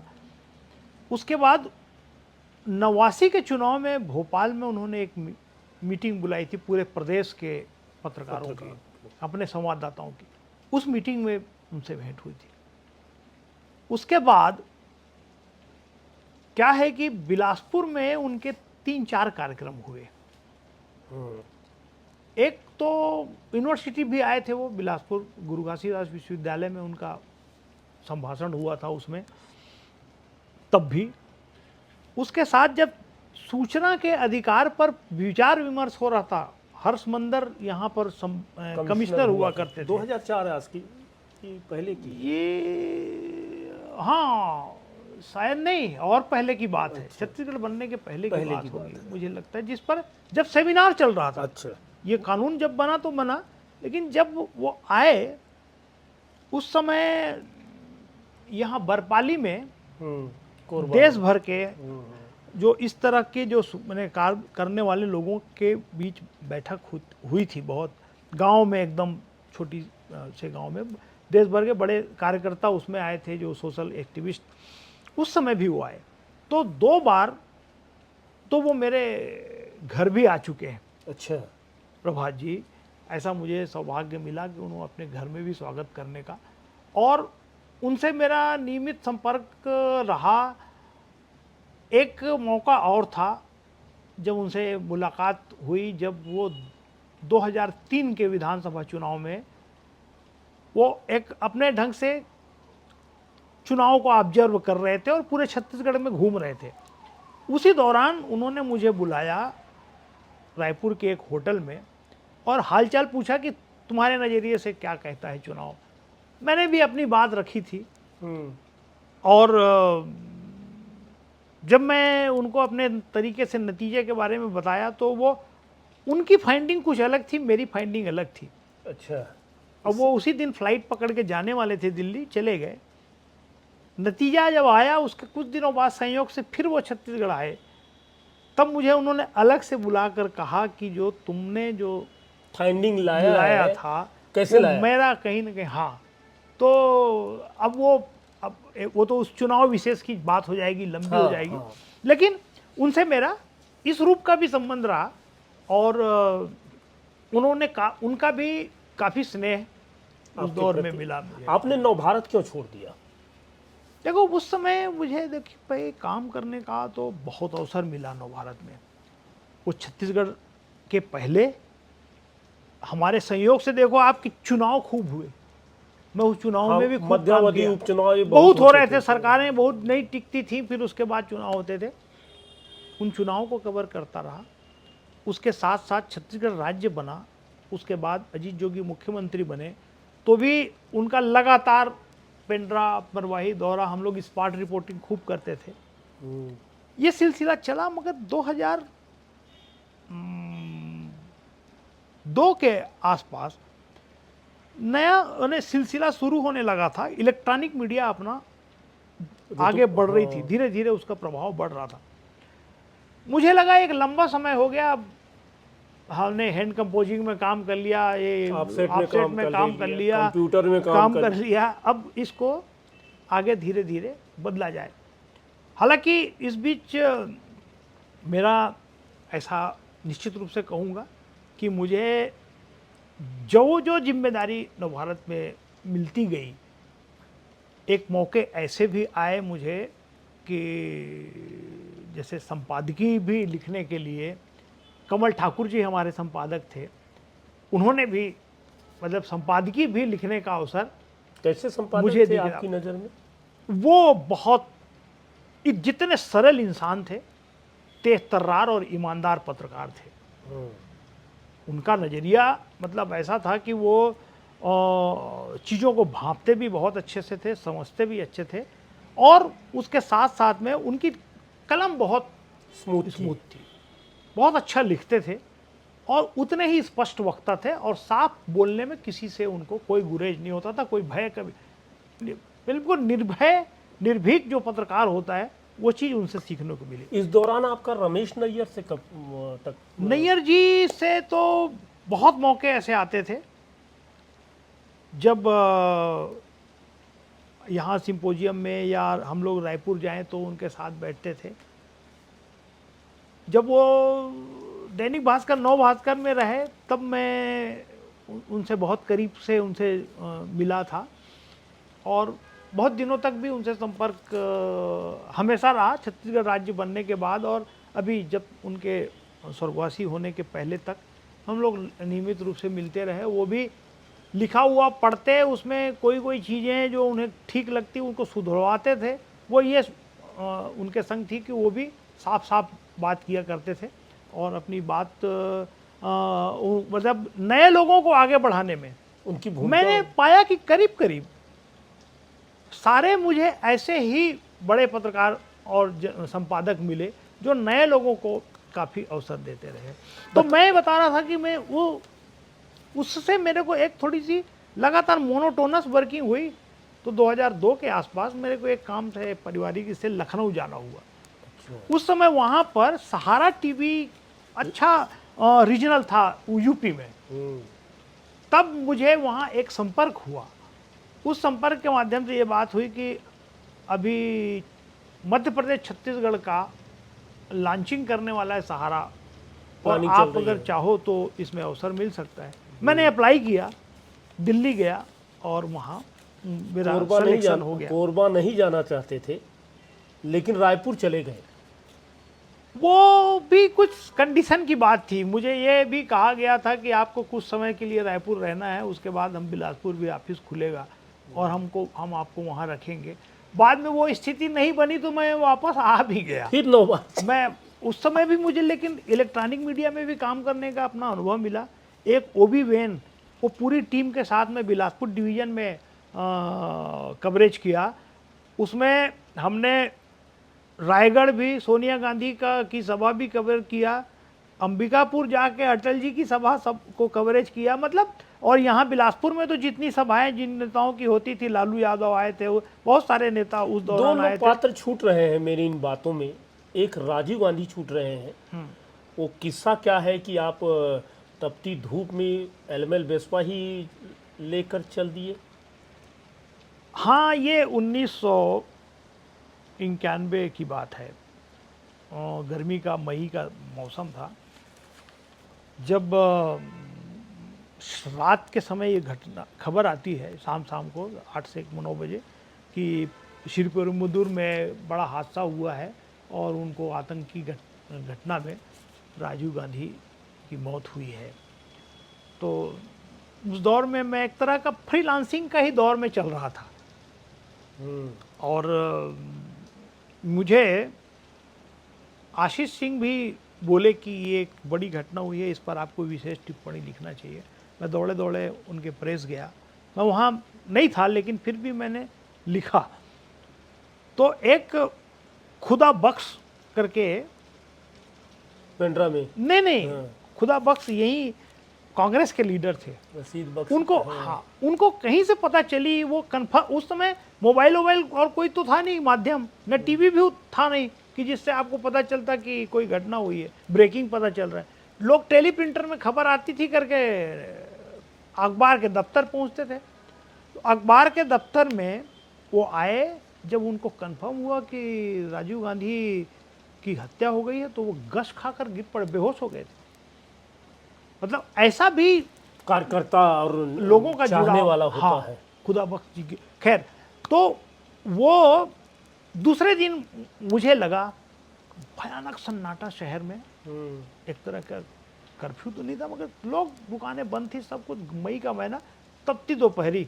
मुझे लगा कि बिलासपुर में इसको कैसे कवरेज किया जाए। मेरा एक वो रहता है कि मैं नेशनल इंटरनेशनल चैनल्स वगैरह भी देखता हूँ या उसके अखबारों के प्रयोग, उसको स्थानीय इस पर क्या मैं उसका प्रयोग कर सकता हूँ, ये मेरे को थोड़ी जिज्ञासा रहती है। हाँ। तो मैंने सोचा कि क्या किया जा सकता है। मुझे ध्यान आया कि ये जो कुछ साल पहले ही 86-87 में ये राजीव गांधी प्रधानमंत्री के रूप में रंजना दौरे में आए थे। तब बिलासपुर जिला था वो। उस बिलासपुर जिले में रंजना गांव, जो अब कोरबा जिले में आ गया है, आदिवासी बहुल गांव में वो आए थे और वो सभा लिए थे। और वो देश भर में, जैसे छत्तीसगढ़ में भी कुलाड़ी घाट है और ऐसा हर जिले में एक एक आदिवासी गांव में दौरा किए थे वो। तो मुझे लगा कि वहाँ जाना चाहिए, वहाँ के लोग क्या सोच रहे हैं। तो मैं एक हमारे किशोर श्रीवास्तव हैं, नए नए उस समय पत्रकार साथी थे हमारे, उसके संग स्कूटर में, गर्मी का दिन था, पानी में बॉटल में और ऊपर से बोरी बांध के कि ये पानी गर्म मत हो जाए, और ऐसा ही करके चले गए। मेरे पास एक छोटा सा क्लिक का कैमरा था, उसमें ब्लैक एंड वाइट रील डाले और स्कूटर से चले गए। वहाँ पहुँचे हैं हम लोग दोपहर के समय। तो मुझे आज भी उस सरपंच का नाम है याद है, किताब सिंह नाम था उस सरपंच का। वो किताब सिंह जो राजीव गांधी से के स्वागत किया था, उस दौरान उन्होंने जो बताया, तो कई चीज़ें मुझे याद है कि उस समय तक राजीव गांधी जिस दिन आए थे, उस दिन जो हेलीकॉप्टर उतारने के लिए एच बना रहता है सर्कल में, वो 3 बजे थे। वायुसेना का 2 हेलीकॉप्टर सुरक्षा के भी आते हैं और प्रधानमंत्री का, वो एच मिटा नहीं था जिस समय तक उनकी मौत हुई थी, मुझे अभी भी याद है। और वो स्कूल भी गया मैं जहां उनकी सभा हुई। फिर वो सामने जो खेत, तो उसने बताया मुझे, उस सरपंच ने, ये जो खेत देख रहे हैं, बोले इसमें धान लगा था, और उस दिन इतनी भीड़ थी कि जैसे हमारे यहाँ बियासी होता है धान का, जैसे उसमें ऊपर नीचे उसकी खुदाई हो जाती है। तो बोले वो ऐसी बियासी हुई थी, उसमें लोगों के रौंदने से उसमें उतना धान उसके पहले कभी नहीं हुआ, उसके बाद कभी नहीं हुआ, बताया उस खेत में किताब सिंह ने। किताब सिंह। फिर मैंने उस खबर को इस अंदाज में लिखा था, अभी भी याद है मुझे, कि वो स्कूल अपनी जगह है, उसके सामने पीपल का पेड़ अपनी जगह है, वो रोड जैसी थी वो वैसी जगह है। उस तारीख, जो तारीख मुझे दी गई थी, इस तारीख को राजीव गांधी आए थे, उस तारीख की सारी चीज़ें अपनी अपनी जगह में। अगर एक व्यक्ति इस नहीं है तो इस दुनिया में क्या बात है। हाँ, राजीव गांधी अब इस दुनिया में नहीं है। उसका लेके वो क्या सोच रहा है, उन कुम्हारों के घर जिनके घर राजीव गांधी का, मतलब ये मैं बताना चाह रहा हूँ। प्रतिक्रिया रही इस रिपोर्ट की? वो रिपोर्ट तो बहुत बाद तक लोगों ने याद रखा कि आपने जो इसको प्रेजेंट किया, क्योंकि देखिए हमारे पास कैमरा नहीं था, हमारे पास कोई विजुअल सिस्टम नहीं था, हम कलम थे या जो अपने लिखने के थ्रू जिस तरह का कर सकते थे वो हमने मतलब सामने रखने की कोशिश की। ये रिपोर्टिंग थी। मुझे अच्छी तरह से मालूम है कि स्पॉट रिपोर्टिंग करने का जो अपना मज़ा था उस दौर में, और ऐसी दूर तक जाके, मतलब कई जगह हम लोग स्कूटर से जाना, मैंने कोरबा गया हूँ मैं, जब वहाँ गायत्री परिवार की तरफ से अपना विश्व अश्वमेध यज्ञ हुआ, तो मुझे जिज्ञासा थी कि एक जो ऑलरेडी बड़े बड़े जहाँ पर बहुत सारे धुएं उठ रहे हैं, वहाँ इंडस्ट्रियल एरिया है, इंडस्ट्रियल एरिया में ये यज्ञ क्या करेगा, वो मैं जाके देखना चाहता हूँ। मैं वहाँ स्कूटर से चले गया वहाँ रिपोर्टिंग करने। वहाँ वापस आया तो मैंने भी वही हमारे कैमरामैन से कहा कि ऐसा करो, एक तरफ वो जो रहता है ना चिमनी का धुआं उठ रहा है, और उसके मुकाबले एक यज्ञ का भी धुआं उठ रहा है। इस दोनों को कंपेयर करते हुए फोटोग्राफ लो, और इसको इसी से स्टोरी शुरू करेंगे। मैं ऐसी कुछ चीज़ें, मतलब ऐसा था, ये मैं रिपोर्टिंग थोड़ा करने का मेरा स्वभाव था।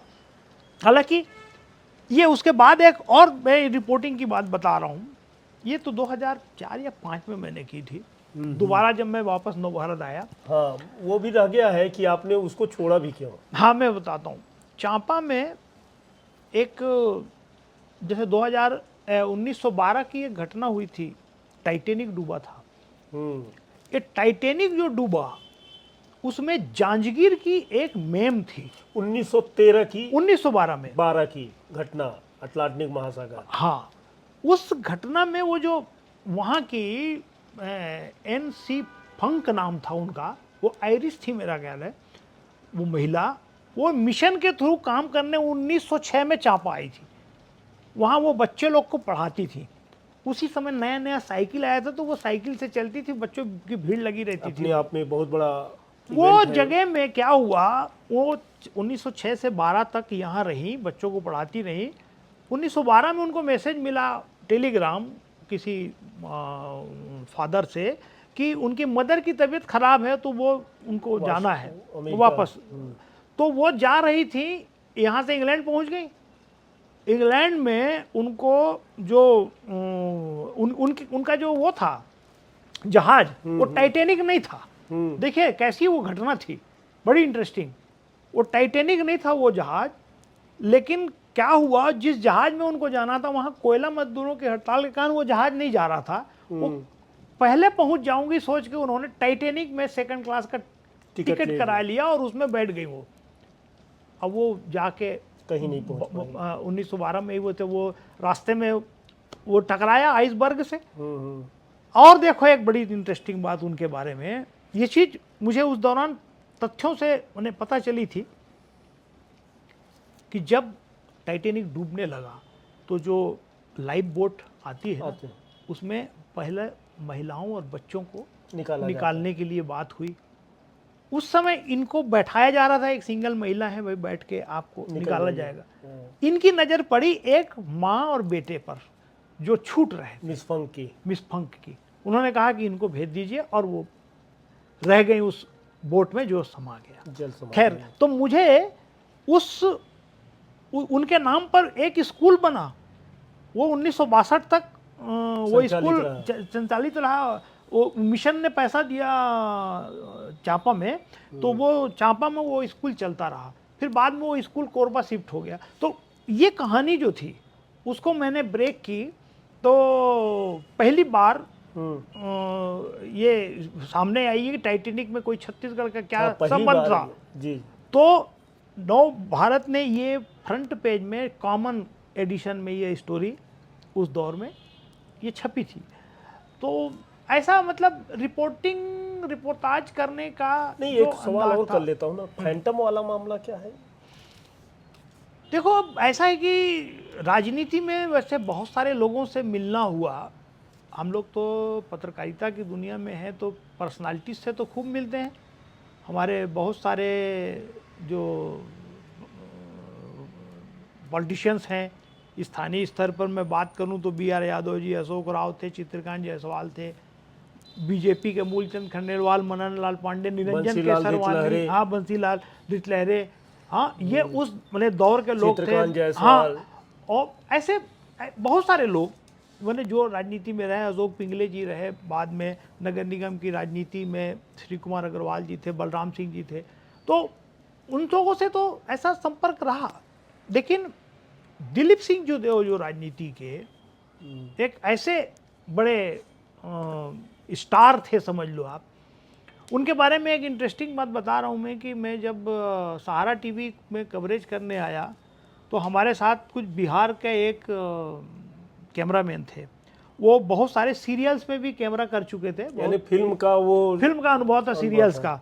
तो उन्होंने जब अपने नज़रिए से दिलीप सिंह जूदेव को देखा तो मेरे से तो बहुत अच्छे से उनकी मुलाकात थी। तो मुझे फिर वो हमारे उस कैमरा साथी ने कहा कि सर आप उनसे रिक्वेस्ट कीजिए कि वो अगर किसी सिनेमा में काम करने को राजी हो जाए तो वो बहुत पॉपुलर होगा। आपने रिक्वेस्ट किया कि नहीं किया? तो मैंने यूं ही मजाक के दौर में मैंने एक बार बात भी की उनसे। उन्होंने कहा कि मैं तो रियल लाइफ का हीरो हूँ, मैं रील पर भरोसा नहीं करता। तो वो जो उनकी फैंटम वाली स्टाइल थी, और वो हमेशा यहाँ जुड़े रहे। बाद में 2009 में बिलासपुर के सांसद भी बने दिलीप सिंह जूदेव। हाँ, बहुत आपसे बड़े लगाव थे उनके तो खैर काफ़ी करीब का मेरा हमेशा संबंध रहा, इस नाते कि एक पॉलिटिशियन को किस ढंग की जो एक पत्रकार और पॉलिटिशियन के बीच जो संबंध रहते हैं, खबरों से रिलेटेड हों, एक दूसरे को जानने समझने को हों, ये बहुत सारे नेताओं के साथ रहे। ये घटना कब की है कि जब आपने लोगों ने अचानक मार के, जंगलों में आप थे, प्राण चड्ढा जी थे, शायद मैं गलत हो सकता हूँ कि पेंड्रा मरवाही से लौटते समय शेर से मुलाकात हो गई थी आपकी? पिंजरे में घुस गए थे क्या? क्या है कि हम लोग स्पॉट की रिपोर्टिंग करने जाते थे तो प्राण चड्ढा जी जाते थे। ये 2000 में छत्तीसगढ़ राज्य बन चुका था। तब अजीत जोगी वहाँ अक्सर हर दूसरे चौथे रोज दौरे पर जाते थे। उस समय एक चर्चा चल रही थी कि वो मरवाही विधानसभा से चुनाव लड़ेंगे। करीब करीब हम लोग शायद इस चुनाव की घोषणा के ठीक पहले दिन या उसी दिन की बात होगी, हम लोग कवरेज करने गए। उनका एक सार्वजनिक कार्यक्रम था जिसमें वो मिसेस पोर्ते के साथ में वो सभा में थे। वहाँ से हम लोग शाम के समय लौट रहे थे। हम्म, तो जीप थी या कमांडर बोलेरो जी। जो कुछ भी थी, कमांडर जो या, तो वो बैगा बाबा जो है उसके पहले उसका ब्रेक फेल हो गया। तो वो ड्राइवर ने किनारे रोक दिया, बोले कि अभी अब आगे नहीं जा सकते। तो हम लोग संयोग से बैगा बाबा के नज़दीक ही पहुंच गए थे। वहाँ 2 गाड़ियाँ खड़ी थी। हम लोग बोले कि इसी में ही हम लोग लिफ्ट लेके आगे बिलासपुर जाएंगे। निकल चलेंगे। तो अंधेरा था, घुप अंधेरा शाम का था, मैं जंगल के अंदर। तो कहीं से क्या हुआ कि एक हाथ लगा। कितने तो लोग थे ये भी? वो हम लोग, मैं था, प्राण चड्डा जी थे और एक जनसंपर्क विभाग के अधिकारी भी थे, जी, अब और एक दो जूनियर साथी और रहे होंगे, मुझे उनका याद नहीं है, प्राण चड्डा जी का याद है मेरे को।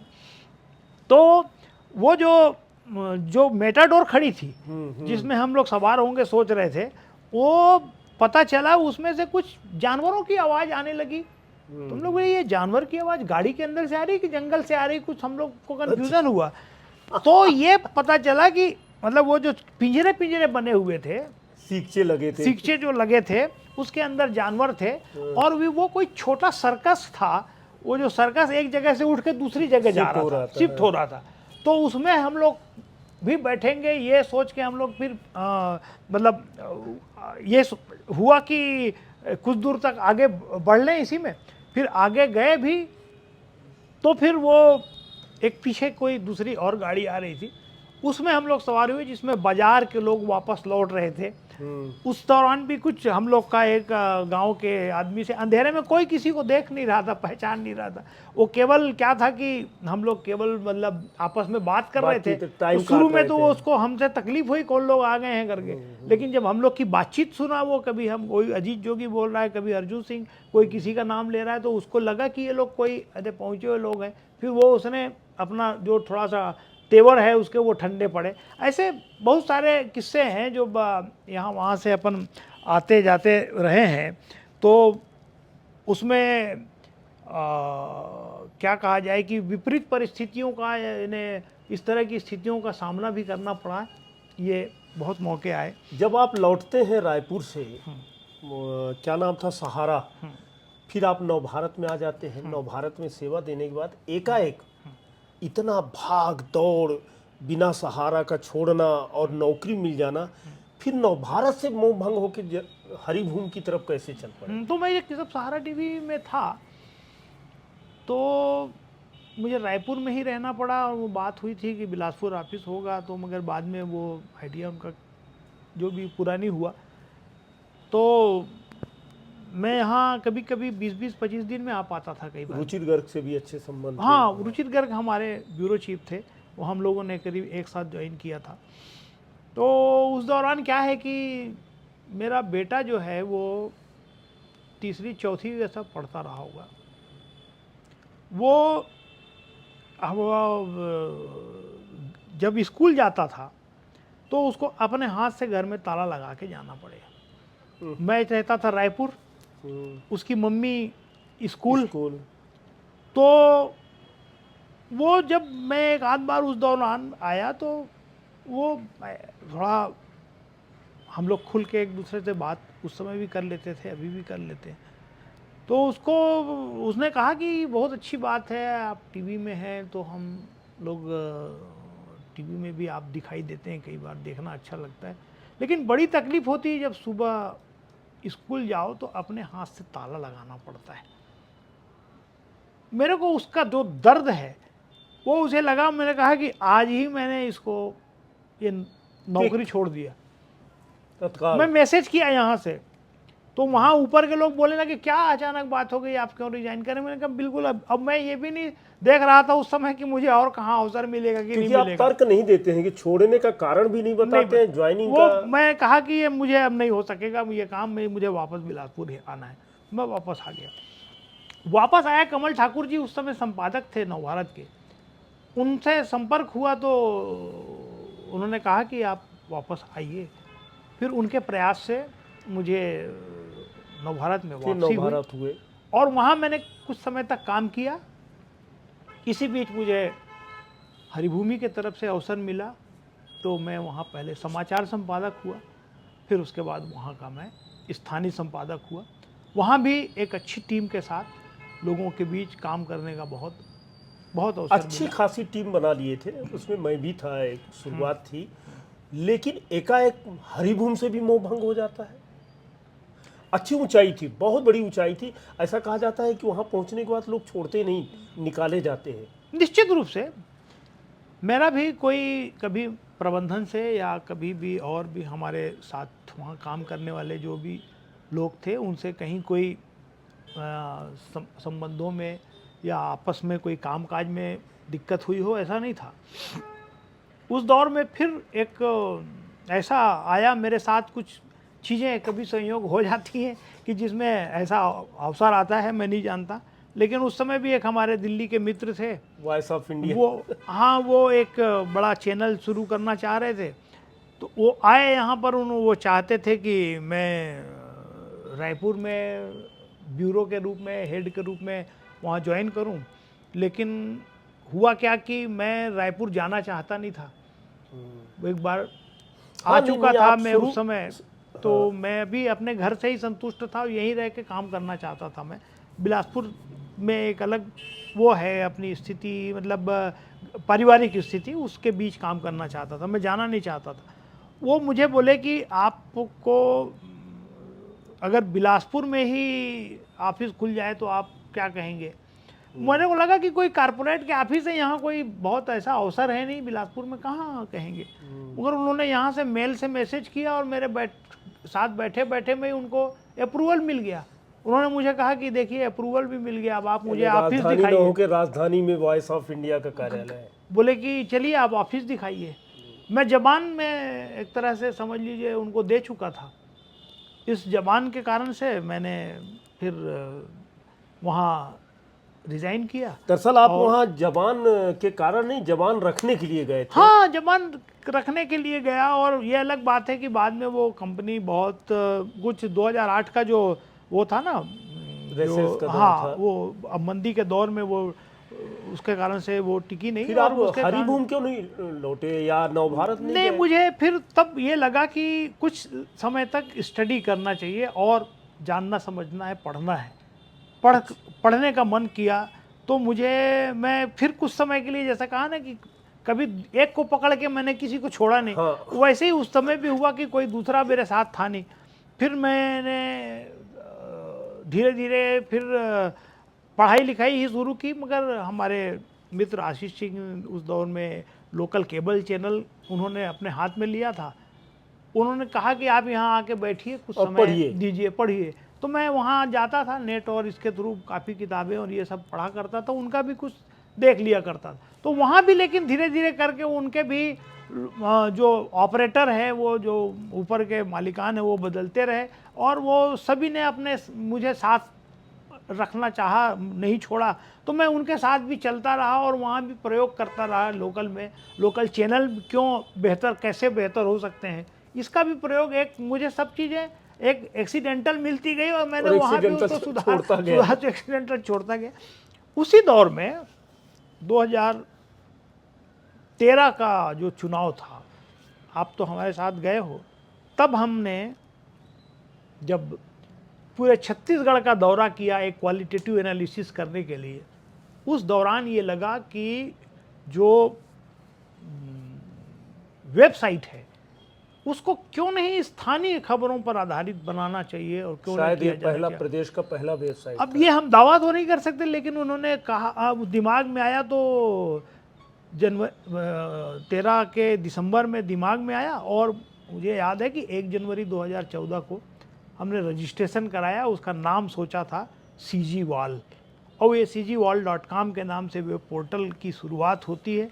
कुछ उसमें एक्सपेरिमेंट करते करते धीरे धीरे, उसका भी एक लंबा किस्सा है। क्योंकि देखो, मुझे लगता है कि मैं जो व्यक्ति कागज़ में लिख के गांव से लिफाफा दे के यहाँ खबर छपे और दूसरे दिन उसको कहाँ छपी है ये अखबार में उसका मतलब उसको देखता रहूं, ऐसे व्यक्ति को जब अपने हाथ से टाइप करके और आप अपनी खबर खुद लगा के लोगों तक भेज दिए, ये देखने का मौका मिला, तो मुझे लगा कि साइकिल में चलने वाले आदमी को हवाई जहाज में बैठा दिया गया है।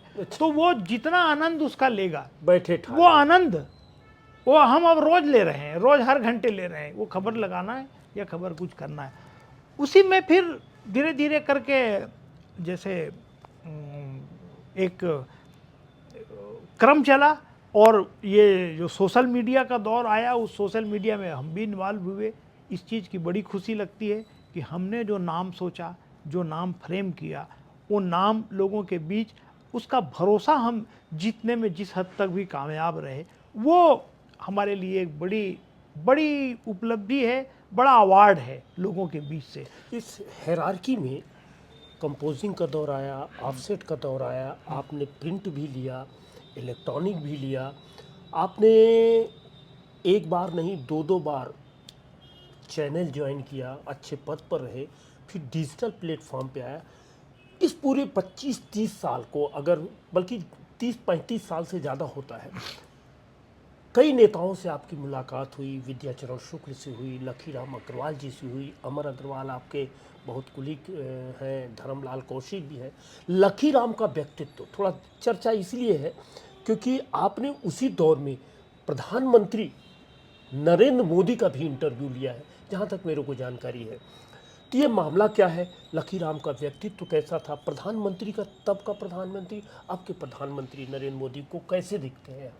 अच्छा, लेकिन लखीराम जी तो कई वजह से उनसे ज़्यादा नज़दीकी के संबंध रहे।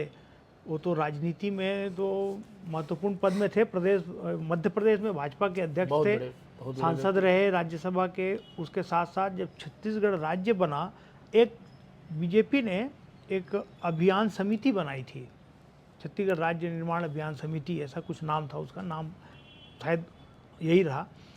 उसकी अगुवाई करते हुए उन्होंने बड़ी भूमिका निभाई कि छत्तीसगढ़ में किस तरह का निर्माण होना है, क्योंकि उस समय केंद्र में बीजेपी की सरकार थी, अटल जी की सरकार थी। अटल जी की सरकार ने ही छत्तीसगढ़ राज्य की सौगात दी। उसके पहले से भी उनसे मेरे बहुत करीब के संबंध रहे, और जब वो बिलासपुर आते थे, विद्यानगर में अपने घर पर रुकते थे, तो वो दो व्यक्ति को याद करते थे। एक अमृत संदेश में और बहुत पुराने वरिष्ठ पत्रकार रहे महेंद्र दुबे, और वो नव भारत में मुझे बुलाते थे, और हम लोगों को कोई स्टेटमेंट देना है या कोई छपवाना है इसलिए वो बुलवाते हैं, ऐसा नहीं था। और राजनीति को लेकर क्या चल रहा है उस समय इस अंचल में, बिलासपुर डिवीजन में, छत्तीसगढ़ में, वो उसको लेके उनकी बातचीत हमेशा हुआ करती थी। बहुत से मौके हैं जब उन्होंने बहुत अंतरंग बातें भी बताई कि कैसा वो छत्तीसगढ़ में किस तरह का संघर्ष रहा जनसंघ के ज़माने से, और हमको कैसा संघर्ष करना पड़ा, और कब हम इस कैसा छत्तीसगढ़ में बीजेपी किस तरह काम करे ऐसा चाहते हैं।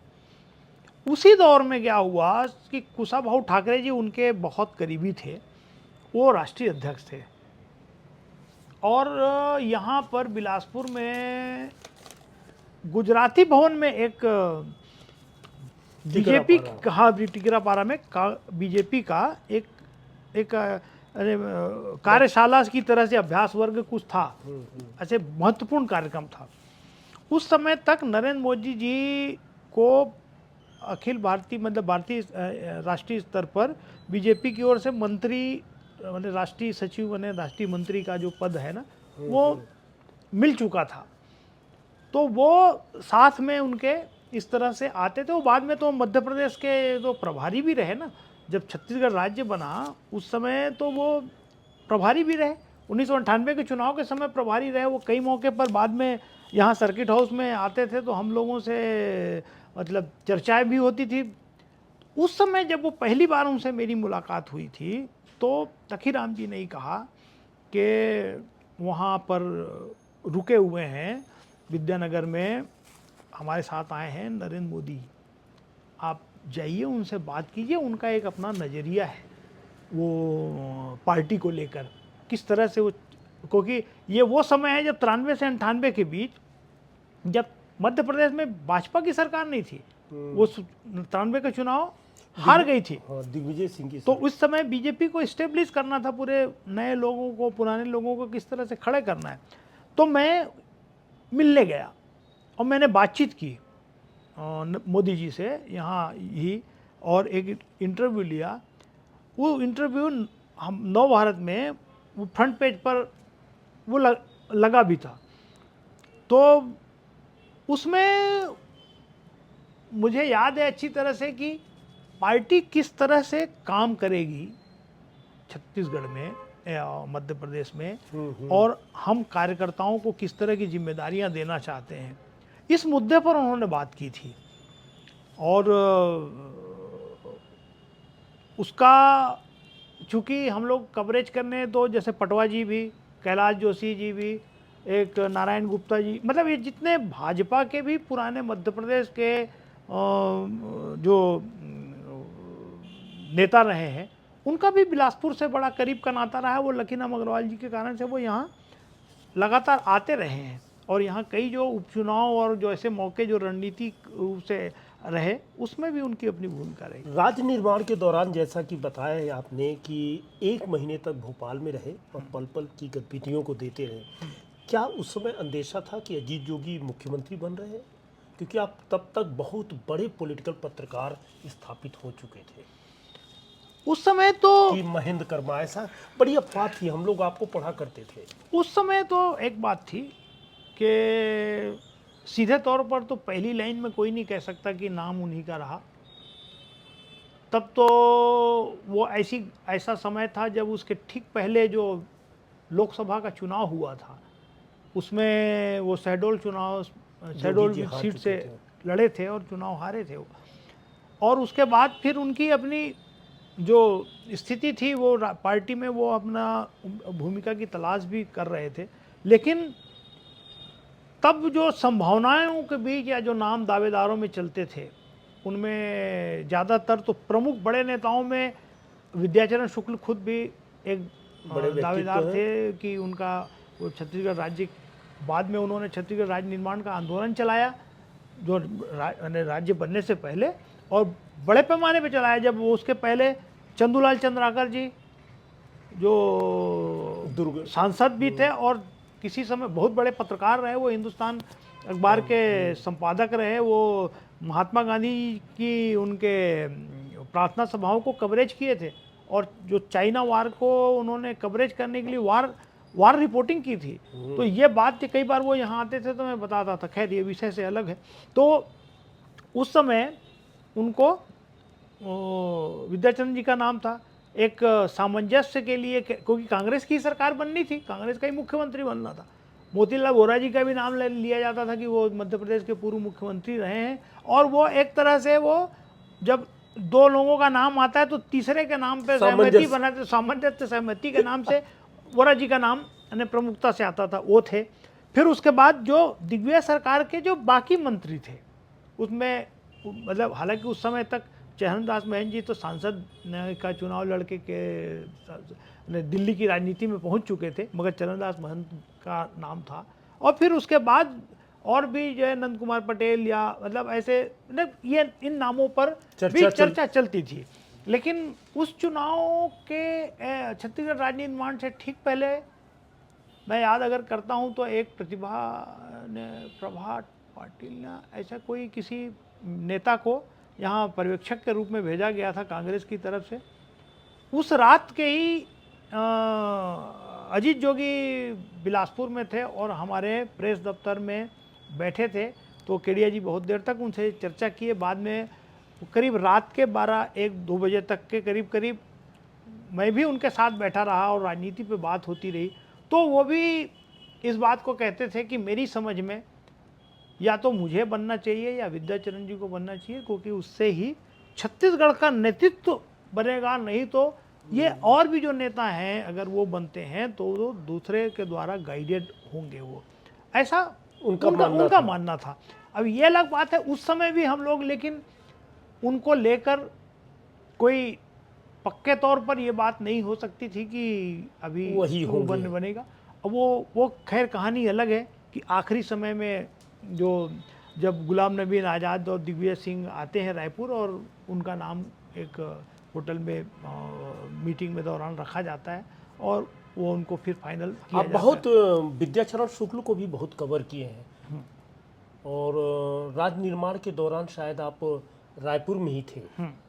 तो वो जो एक विवाद राधे श्याम भवन में होता है, और वो घटना को आप किस रूप में देखते हैं? आप बहुत कलम चलाए हो और बहुत लिखे। वो तो एक तात्कालिक रोष था जो उनके समर्थक थे विद्याचरण जी के, वो उस फार्म हाउस में थे और उनको उम्मीद थी कि उनके पास एक विधायकों की पूरी संख्या तो नहीं थी, कुछ विधायक तो थे और पार्टी हाईकमान भी उनका नाम तय करेगा। लेकिन जब अब किन परिस्थितियों में तय किया गया वो तो ऊपर से तय हुआ, लेकिन जब आकर नाम जब उनका अजीत जोगी का तय हुआ और नाम होने के बाद फिर जब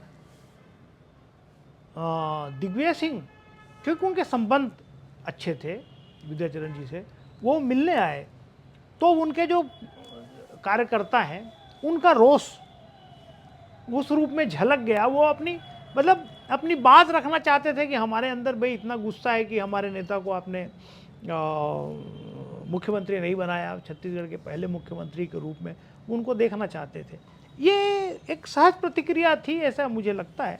और उसके बाद तो फिर धीरे से ऐसा भी हमने वो दौर भी देखा जब विद्याचरण शुक्ल एनसीपी ज्वाइन किए, उस दौर में भी ऐसा मैं बताऊं कि जो उनके साथ में एक बार पिंडरा तक गया, रास्ते में काफ़ी बातचीत हुई, उनकी जो मतलब वो प्रभाव था पूरे छत्तीसगढ़ के, वो ऐसे नेताओं में उनका नाम था जिनके समर्थक हर जिले में आपको मिलेंगे।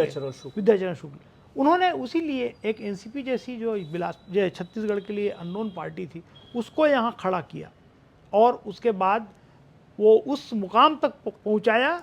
वो चुनाव एक सीट जीती थी केवल, राष्ट्रीय पार्टी बनी और हाँ, कांग्रेस को नुकसान, हाँ एक सीट ही मिली उसको चंद्रपुर की, हाँ। लेकिन उसने प्रभावित करीब करीब पूरे छत्तीसगढ़ के चुनाव को किया था। तो वो चुनाव भी बड़ा 2003 का चुनाव भी इंटरेस्टिंग रहा। आपकी पत्रकारिता की भूख इतनी है कि आपने प्रिंट भी छोड़ा, इलेक्ट्रॉनिक भी छोड़ा, डिजिटल मीडिया में भी आपने ठाठापुर का दौरा कर लिया, हाँ वो, और एक पेंड्रा का भी दौरा कर लिया और एक मेन स्ट्रीम की मीडिया बना दिया। क्या था, रमन सिंह से ज़्यादा लगाव था इसलिए गए?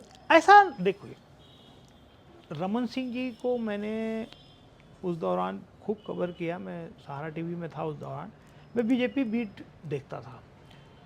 तो उस समय वो प्रदेश भाजपा के अध्यक्ष थे 2003 के चुनाव के ठीक पहले।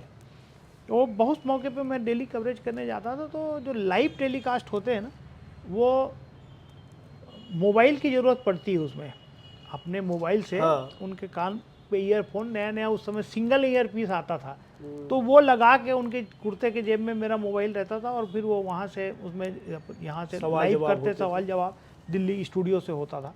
ऐसे बहुत सारे मौके थे।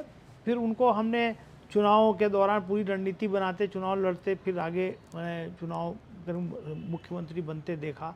उसके बाद के भी मौके थे जब सरकार बनी और हमारे यहाँ के भी मंत्री उसमें शामिल हुए, वो बिलासपुर आते रहे, यहाँ भी अवसर मिलते रहे। लेकिन ये जब सिलसिला आगे बढ़ते बढ़ते बढ़ते, जब आप जिस घटना का आप जिक्र कर रहे हैं, जब अजीत जोगी कांग्रेस से बाहर होने की स्थिति थी, कोटमी में एक कार्यक्रम आयोजित हुआ था उनके बरवाही इलाके में, उसको भी हम कवर करने गए। वहाँ भी बारिश की शुरुआत हल्की हल्की थी, हल्का पानी भी गिर रहा था। वो सारे लोग कितने लोग वहाँ इकट्ठे थे, वो अजीत जोगी ने ये मैसेज देने की कोशिश की थी कि हम वो पूरे लोग अपने क्षेत्र के लोगों से राय लेने के बाद वो डिसाइड करेंगे कि उनको आगे का कदम क्या उठाना है। तो मैंने उसका प्रत्यक्षदर्शी था। उसके बाद वो चले गए ठाठापुर, जो रमन सिंह का गांव है, वहाँ भी उन्होंने कार्यक्रम किया। बड़ा तुलनात्मक। तो मैंने उन दोनों को, उस सीन को सामने रख के और वो रिपोर्टिंग मैंने लोगों के सामने रखी कि ये एक तरफ जो रमन सिंह का गांव है वहाँ अजीत जोगी पहुँचे और यहाँ पर कांग्रेस की टीम पहुँची थी बरवाही में, वहाँ एक बड़ा सम्मेलन किया था, बड़ा कार्यक्रम किया था। भी गए थे। हाँ, वहाँ पे पूरे के पूरे मतलब कांग्रेस ने मैसेज देने की कोशिश की थी कि हम अजीत जोगी के बिना भी छत्तीसगढ़ में कांग्रेस को खड़े कर सकते हैं। बहुत सी बातें हैं और इस सिलसिले को हम और आगे भी बढ़ाएंगे। आगे फिर केवल राजनीति पर ही बात कर सकते हैं, उसके लिए भी एक अलग से वक्त चाहिए, क्योंकि छत्तीसगढ़ में की राजनीति को मध्य प्रदेश, जो अविभाजित मध्य प्रदेश में बिलासपुर जिला राजनीतिक रूप से बहुत प्रभावी रहा है। यहाँ और पहले आप देखो तो राम गोपाल तिवारी, गणेश राम अनंत, भंवर सिंह पोर्ते और एक वेदराम, मतलब पिछड़ा वर्ग के नेताओं में, मतलब आप जिस थोड़ा भी फील्ड के जागरूक तो जागरूक रहे। बिसाऊ दास महंत पिछड़ा वर्ग के ऐसे बड़े नेता थे जो मध्य प्रदेश में भी एक लीड करते थे। अर्जुन सिंह जी को आगे उनका समर्थन करके वो, तो ये ऐसा क्षेत्र था जहाँ पे राजनीतिक जागरूकता काफ़ी थी, बहुत ज़्यादा सक्रियता थी, घटनाएं भी यहाँ राजनीतिक घटनाएं खूब होती थी और हम लोग भी उसमें बहुत ज़्यादा इन्वॉल्व हुआ करते थे। बहुत ज़्यादा घटनाओं को कवर करने का यहाँ पे मौका भी खूब मिला। बोले बीजेपी संगठन के तरफ से भी यहाँ संगठन के जो चुनाव हुआ करते थे 90 के दौर में, तब हम देखते थे कि बहुत ज़्यादा खींचतान की स्थिति थी आपस में। यानी वो बीजेपी का संगठन चुनाव ही सुर्खियों में छाया रहता था। उस समय भी पटवा जी का, कैलाश जोशी जी का, मतलब यहाँ पर और उनके समर्थक स्थानीय लोगों का जो ग्रुप था, वो किस तरह से, निरंजन केसरवानी जी बड़े नेता थे, जिला भाजपा के अध्यक्ष के जो चुनाव हुआ करते थे मैसानी खाल में, उस पर दिन भर के लिए ऐसी मतलब पूरी लोगों की निगाहें लगी होती थी। जब उतना बड़ा जिला होता था जिसमें कोरबा भी, जांजगीर भी, पांडा तराई भी, मतलब 25 ब्लॉक, 19 विधानसभा सीटें हम लोगों ने तो मतलब यहाँ पर। अच्छा और बता दूं, मैं बहुजन समाज पार्टी दाऊराव रत्नाकर जैसा लीडर जो 90 में पहली बार विधानसभा का चुनाव जीते, और उन्होंने आनंद मिश्रा जैसे समाजवादी नेता को आपसी सहमति में वो सीट जनता दल को मिली थी, तो वो चुनाव था। तो ऐसा करके बहुत सारे चुनाव, बहुत सारे नेताओं के उसको देखने का मौका मिला। दो एक सवाल और है। ऐसा कहा जाता था कि जब की प्रेस कॉन्फ्रेंस हुआ करता था, कुछ नेता आपके बिना प्रेस कॉन्फ्रेंस ही नहीं शुरू करते थे। बड़ा प्रभावशाली। नहीं, ये तो खैर अब ये उससे उस समय की भी बात है। सक्रिय रहने से अपने साथ ये चीज़ जरूर रहती है कि नेताओं के साथ एक इस रूप में जुड़ाव हो जाता है कि कोई हमको इंतज़ार करते थे कि हमारे बिना वो प्रेस कॉन्फ्रेंस नहीं करेंगे, ऐसा नहीं है, लेकिन उनको अपनी बात रखनी रहती थी। और रहता था कि कुछ जो सवाल भी रहेंगे वो भी उनका भी शायद उनको लगता रहा होगा हाँ इस तरह का। और दूसरी चीज़ें, वो अपनी बात जो पहुंचाना चाहते थे वो बात भी पहुंचाने में मैं सोचता हूं कि पत्रकार या मीडिया की भूमिका तो यही महत्वपूर्ण है कि जब हम लोगों की बात करें, पब्लिक की बात करें, तो हम उनके जो मन की बात है उसको बेहतर तरीके से सिस्टम के सामने, व्यवस्था के सामने रख सकें, और जब व्यवस्था अपनी बात कर सके, वो जो क्या कहना चाहता है अपने लोगों से, उसको भी बहुत अच्छे से पहुंचा सके। उसमें कहीं किसी की तरफदारी की बात नहीं, वो तो केवल एक सिंसियरिटी है। हाँ, आप कम्युनिकेशन के सिस्टम है। उस कम्युनिकेशन के सिस्टम में जहाँ देखो, मैं हर जगह ये नहीं मानता, ऐसे में तो हम तो कोरियर सर्विस हो जाएंगे कि हमारी भूमिका अगर पोस्टमैन की है क्या, कि हम एक चिट्ठी यहाँ से पहुँचा रहे हैं, ये नहीं। लेकिन ये एक उसकी छोटी सी भूमिका है कि हम एक पक्ष की बात यहाँ, एक पक्ष की बात यहाँ, लेकिन दोनों में क्या सही है क्या गलत है, इसको भी तो लिखने का वो है। उस कमेंट की पत्रकारिता जो हमने किया है, जनसत्ता से सीखी, कमेंट किया जाता है, वो एक अलग तीसरी चीज़ है। वो उसका मतलब जो दिख रहा है, जो कई बारे में जिस चीज़ को कायदे से बोलते हैं ना, कि जो छिपाया जाए, जो छिपाने की कोशिश हो जिसको, वही समाचार है, बाकी सब विज्ञापन है। बाकी जितना कुछ दिखाया जाता है वो कौतूहल है कि आपकी खबर आपके पास हो और उसमें नकारात्मक भी हो सकता है, सकारात्मक भी हो सकता है, शायद ज़्यादा भी हो सकता है। उस दौरान पत्रकार को किस स्थिति से गुजरना पड़ता है, किस मना स्थिति से गुजरना पड़ता है कि इसको ऐसा कर दो। अकवर्ड, मैं जो कहना चाह रहा हूँ आप समझ रहे हैं, इसके बारे में। क्या है कि मैंने तो बहुत सारे, निश्चित रूप से हमारे से ऊपर भी निर्णायक लोग रहे होंगे, कई मौके वो तकलीफ दे बात नहीं होती कि हमने कोई कॉपी लिखी, वो कॉपी किसी के सारा चेक की गई, कोई हमारे संपादक हैं, न्यूज़ एडिटर हैं, कॉपी एडिटर हैं, तो वो तय करेंगे कि ये खबर में ये नहीं, ये जाना चाहिए। लेकिन कभी ऐसे भी, अब हम लोग ज़्यादातर स्थानीय स्तर पर काम करते हैं, तो ऐसे मौके भी आ जाते हैं जब हमारी कॉपी, ऐसा कोई व्यक्ति जो उस खबर से संबंधित हो उसके तक भी पहुंच जाती है, वो छपने से पहले उसके बारे में देखना चाहता है। तो मेरा मानना है कि अगर उस व्यक्ति के समर्थन में या उसके किसी चाहने वाले के समर्थन में वो खबर लिखी गई है, तो वो चाहता है कि उसमें और सीरा उड़ाल दिया जाए, जितना ज़्यादा मीठा डाल सकते हो आप, और डाल के उसको कितना अच्छा बना सकते हो, ऐसा बनाया जाए। और अगर धोखे से वो खबर उसके किसी दुश्मनी रखने वाले व्यक्ति से संबंधित है, उसके खिलाफ से है, तो वो तो चाहता है कि उसमें जितनी ज़्यादा जहर डाल सकते हो आप वैसा डालो। वो संतुष्ट दोनों नहीं होते। आपके साथ ऐसी कोई स्थिति परिस्थिति मिली है क्या? मौके आते हैं मौलाना, मैं कि तभी तो मेरा इस अनुभव को साझा कर रहा हूँ कि वो सबसे खराब स्थिति है किसी भी मेरे जैसे, शायद और भी पत्रकारों के लिए होगी, कि जब किसी ऐसे व्यक्ति के द्वारा उसको निर्धारित किया जाता होगा कि ये लाइन इसको यहाँ ऐसा नहीं करो, उसको और ऐसा लिखा जाना चाहिए। बोला ना मैं कि जैसे उसके समर्थन में है तो और ज़्यादा मीठा होना चाहिए, और अगर उसके विरोध में किसी दुश्मन के बारे में खबर छापी जा रही तो और ज़्यादा तीखा होना चाहिए। ये जब वो चाहता है, वो सबसे ज़्यादा खराब स्थिति होती है। शायद जब जो मुझसे अगर ये सवाल किया जाए कि आपको सबसे कब कठिन परिस्थितियों का सामना करना पड़ा हो, तो मुझे लगता है कि इस कठिन परिस्थिति के अलावा मेरे सामने और कोई कठिन परिस्थिति नहीं थी, क्योंकि मैं अपने पत्रकारिता जीवन को 40 साल जो गुजार चुका, मैं उसको कहीं मैं संघर्ष नहीं मानता।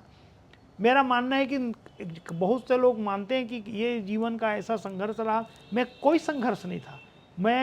मुझे ये लगता है कि अगर जीवन संघर्ष है तो मेरा भी जीवन संघर्ष है, वरना जो काम है वो काम संघर्ष नहीं है, काम तो मौज है। काम तो मजा देता है कि आज, और छोटा छोटा टास्क, आज का टास्क क्या है वो करना बस, और जो काम का आनंद मिला वो सार है। बाकी जो पैसा, नेम, फेम बाई प्रोडक्ट है। अच्छा। वो बाई प्रोडक्ट के रूप में क्या मिलेगा अब उसकी चिंता आता नहीं रहे, करते, जाता रहे, उसकी चिंता नहीं करते। ये पैसे का, नाम का, फेम का जो नाम है आपका, वो एक बाई प्रोडक्ट है। मुख्य चीज है कि आपको अपने काम की संतुष्टि है, ये काफी कुछ है। हमें जानना चाहते हैं, आप राजेंद्र शुक्ला के बड़े अच्छे पत्रकारों में थे, चरणदास महंत के अच्छे पत्रकारों में थे, दोनों के खिलाफ आपने लिखा है, अच्छे ढंग से लिखा है। देखिए, खबर में मेरी समझ में, क्या कभी ऐसा नहीं लगा कि संबंध भी बिगड़ सकते हैं? नहीं। और दूसरे दिन आप वहां जाके चाय पानी भी पी लेते हैं? बिल्कुल, मेरा मानना है कि खबर कभी किसी के खिलाफ नहीं होता। खबर होती है, ऐसी होती है कि वो जो तथ्य होता है, वो तथ्य दिखता है कि ये इसका सच है, ये इसका सच है। वो इसीलिए बहुत से मौके ऐसे आते हैं जब सार्वजनिक जीवन में कोई होता है, हर काम तो उनके मतलब ऐसे हो कि जिस पर सकारात्मक कलम चले, ऐसा तो हो नहीं सकता। बहुत सी चीज़ें ऐसी होती हैं जिसमें आलोचना करनी पड़ती है, और वो आलोचना करने में हम एक साथ बैठते हैं, इसलिए हम डरेंगे तो ये गलत बात है। बहुत से मौके ऐसे होते थे, हम लोग एक साथ जाके, कभी भोपाल भी मध्य प्रदेश के समय में जाना हो, वहाँ मिलते थे, जुलते थे, वापस आते थे। यहाँ कोई ऐसी खबर लगती थी कि जो सच है उसको लिखा जाना है, तो वो किसी भी नेता के खिलाफ हो तो हम लिख देते थे, और वो उसके बाद भी मिलने में कोई अड़चन इसलिए नहीं है क्योंकि हमारी कोई मनसा किसी को नुकसान पहुंचाने की नहीं है, ना उसको कहीं ना कहीं बदनाम करने की। हम तो वो जो सच है, अब वो देखिए, मेरा ये मानना है, आईना होता है।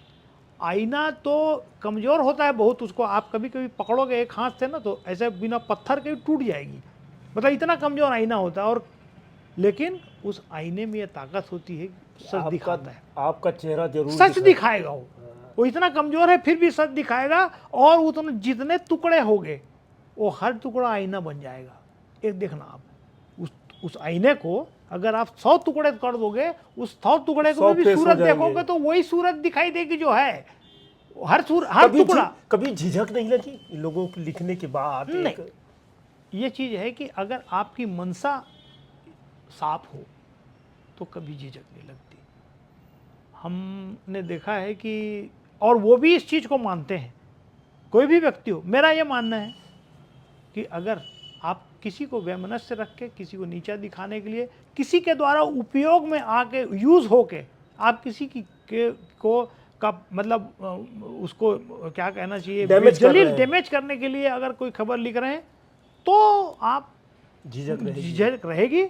लेकिन यदि आपने ऐसा कुछ नहीं किया है तो आपको भी दूसरे दिन उससे मिलने में कोई झिझक नहीं रहेगी। और जिस व्यक्ति के बारे में आपने लिखी ना, वो सार्वजनिक रूप से भले कहता रहे कि ये गलत है, अकेले जब जाता है ना तो वो जानता है कि ये सच है। इसलिए उसका नैतिक साहस कभी नहीं होता है कि वो कभी किसी को, मैं इसीलिए अभी अंत में बहुत लंबी हो रही है। एक सवाल और है इसके बाद। हाँ, इसीलिए मुझसे एक बड़ा सवाल सिर्फ इसीलिए किया गया था कि आपका कभी किसी के साथ में ऐसी अदावत हुई है, क्या? तो मैंने कहा कि क्यों होगी, वजह नहीं है। मैंने आप राजनीति हो, क्राइम हो, हमने अपराध के भी बहुत सारे मामलों में बहुत सारी खबरें की थी अपने समय में। लेकिन कभी कोई अपराधियों के भी मौके में आया, मतलब जेल के भीतर जाके भी बहुत सारी मतलब लोगों से मुलाकात और खबरों को और उसको उठा रहे करते थे। लेकिन उस दौर में भी ऐसा कोई भी व्यक्ति ऐसा सोच ही नहीं सकता। वो जब भी मिलेगा तो वो हमको एक पत्रकार के रूप में मिलेगा। उस पत्रकार को जिंदा रखना है अपने भीतर, बस वही अब तक करते आ रहे हैं और करते आएंगे। एक मान लीजिए अंतिम सवाल है, आप 3 पीढ़ी के पत्रकार हैं, 3 पीढ़ी, वर्तमान तो है ही है, बच्चों में भी आप हैं कि रुद्र अवस्थी की तरह पत्रकारिता रहे। इस 3 पीढ़ियों में बड़े युवा नेता भी आए, अमर अग्रवाल, धर्मजीत सिंह, धर्मलाल कौशिक। इनकी राजनीति क्या परिवर्तित राजनीति है? अब तो अरुण साव भी आ गए हैं। इस आपकी राजनीतिक पत्रकारिता में इन्हें कहाँ देखते हैं आप? देखो, मैं अब ये तो बहुत लिखे हैं इन लोगों एक पर अपने आप में एक लंबी बातचीत का विषय है ये। लेकिन मैंने एक लाइन में कहता हूँ कि बहुत सारे जो सत्ता पक्ष के लोग हुआ करते थे उनको विपक्ष में आके, सड़क में आके राजनीति करते देखे हैं, और जो लंबे समय तक सड़क पर राजनीति या विपक्ष की राजनीति कर रहे थे उनको सत्ता में जाते हुए इस दौर में अपन ने देखा आते जाते बहुत सारे लोगों को। आपने जिन तमाम लोगों का नाम लिया, बहुत सारे लोग इसके अलावे भी ये वो लोग हैं भाई जिन्हें मैंने समय के हिसाब से अवसर मिला, जिन्होंने जनता का भरोसा जीता और वो आज जिम्मेदारी के पदों पर हैं या रहे या आने वाले समय में रहेंगे। बहुत सारे, मैं हमेशा उन लोगों पे भी गौर करता हूँ जिस पीढ़ी में लंबी फहरिस्त है, नाम यहाँ नहीं ले सकता, तुम सभी पार्टियों में जो किसी भी एमएलए के, सांसद से काबिल लोग थे, लेकिन उन्हें या टिकट नहीं मिली, टिकट मिली तो हार गए, या अवसर नहीं मिला। ऐसे बहुत लोग हैं जिनको अवसर नहीं मिला। लेकिन मैं ये देख रहा हूँ कि समय के साथ बदलाव जरूर आया है। लेकिन जो मैंने घूम फिर के फिर बात करूं, क्योंकि हमने आखिर तमाम मौके आने के बावजूद बिलासपुर के साथ, मैंने जिस तरह से बिलासपुर ने अपनी गोद में बिठाया उसको कभी छोड़ने का मन नहीं किया। तो इसलिए अभी भी उसी बात को कहते हैं कि राजनीति में भी ये यहाँ के लोगों ने जो अपना प्रभाव बनाया है, आप जितने नाम लिए और आने वाले समय में और नाम आएंगे, तो हम उसको देख रहे हैं कि वो इसी तरह का प्रभाव जो अविभाजित मध्य प्रदेश में देख रहे थे वैसा अभी भी है और आने वाले समय में भी रहेगा, ऐसी उम्मीद है। शॉर्ट आंसर, वर्तमान पत्रकारिता को आप किस रूप में देखते हैं, उसका भविष्य क्या देखते हैं? मैं इस मामले में बिल्कुल निगेटिव नहीं हूँ और न मैं निराश हूँ। मैं एक ही चीज़ सोच रहा हूँ कि अब पत्रकारिता का एक जो संस्थागत रूप है उसमें जितनी भी आप बात करें, लेकिन व्यक्तिगत पत्रकारिता के लिए जो टेक्नोलॉजी ने जो हथियार एक एक को दे दिया है, आप चाहें किसी घराने की आपको कोई ज़रूरत नहीं है।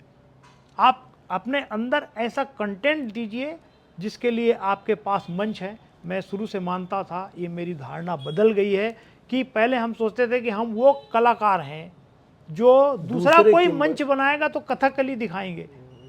हमारे पास अपना मंच नहीं हो सकता क्योंकि प्रिंटिंग प्रेस कैसे खोलेंगे। हमेशा रिपीट किया है आपने। लेकिन और उसकी शर्तें होंगी जो मंच बनाएगा, लेकिन अब आप हमारी अपना शर्तें मंच खुद बना सकते हो और तो शर्त भी हमारी हमारी रहेगी। रहेगी। इसलिए ये पत्रकारिता बदली है।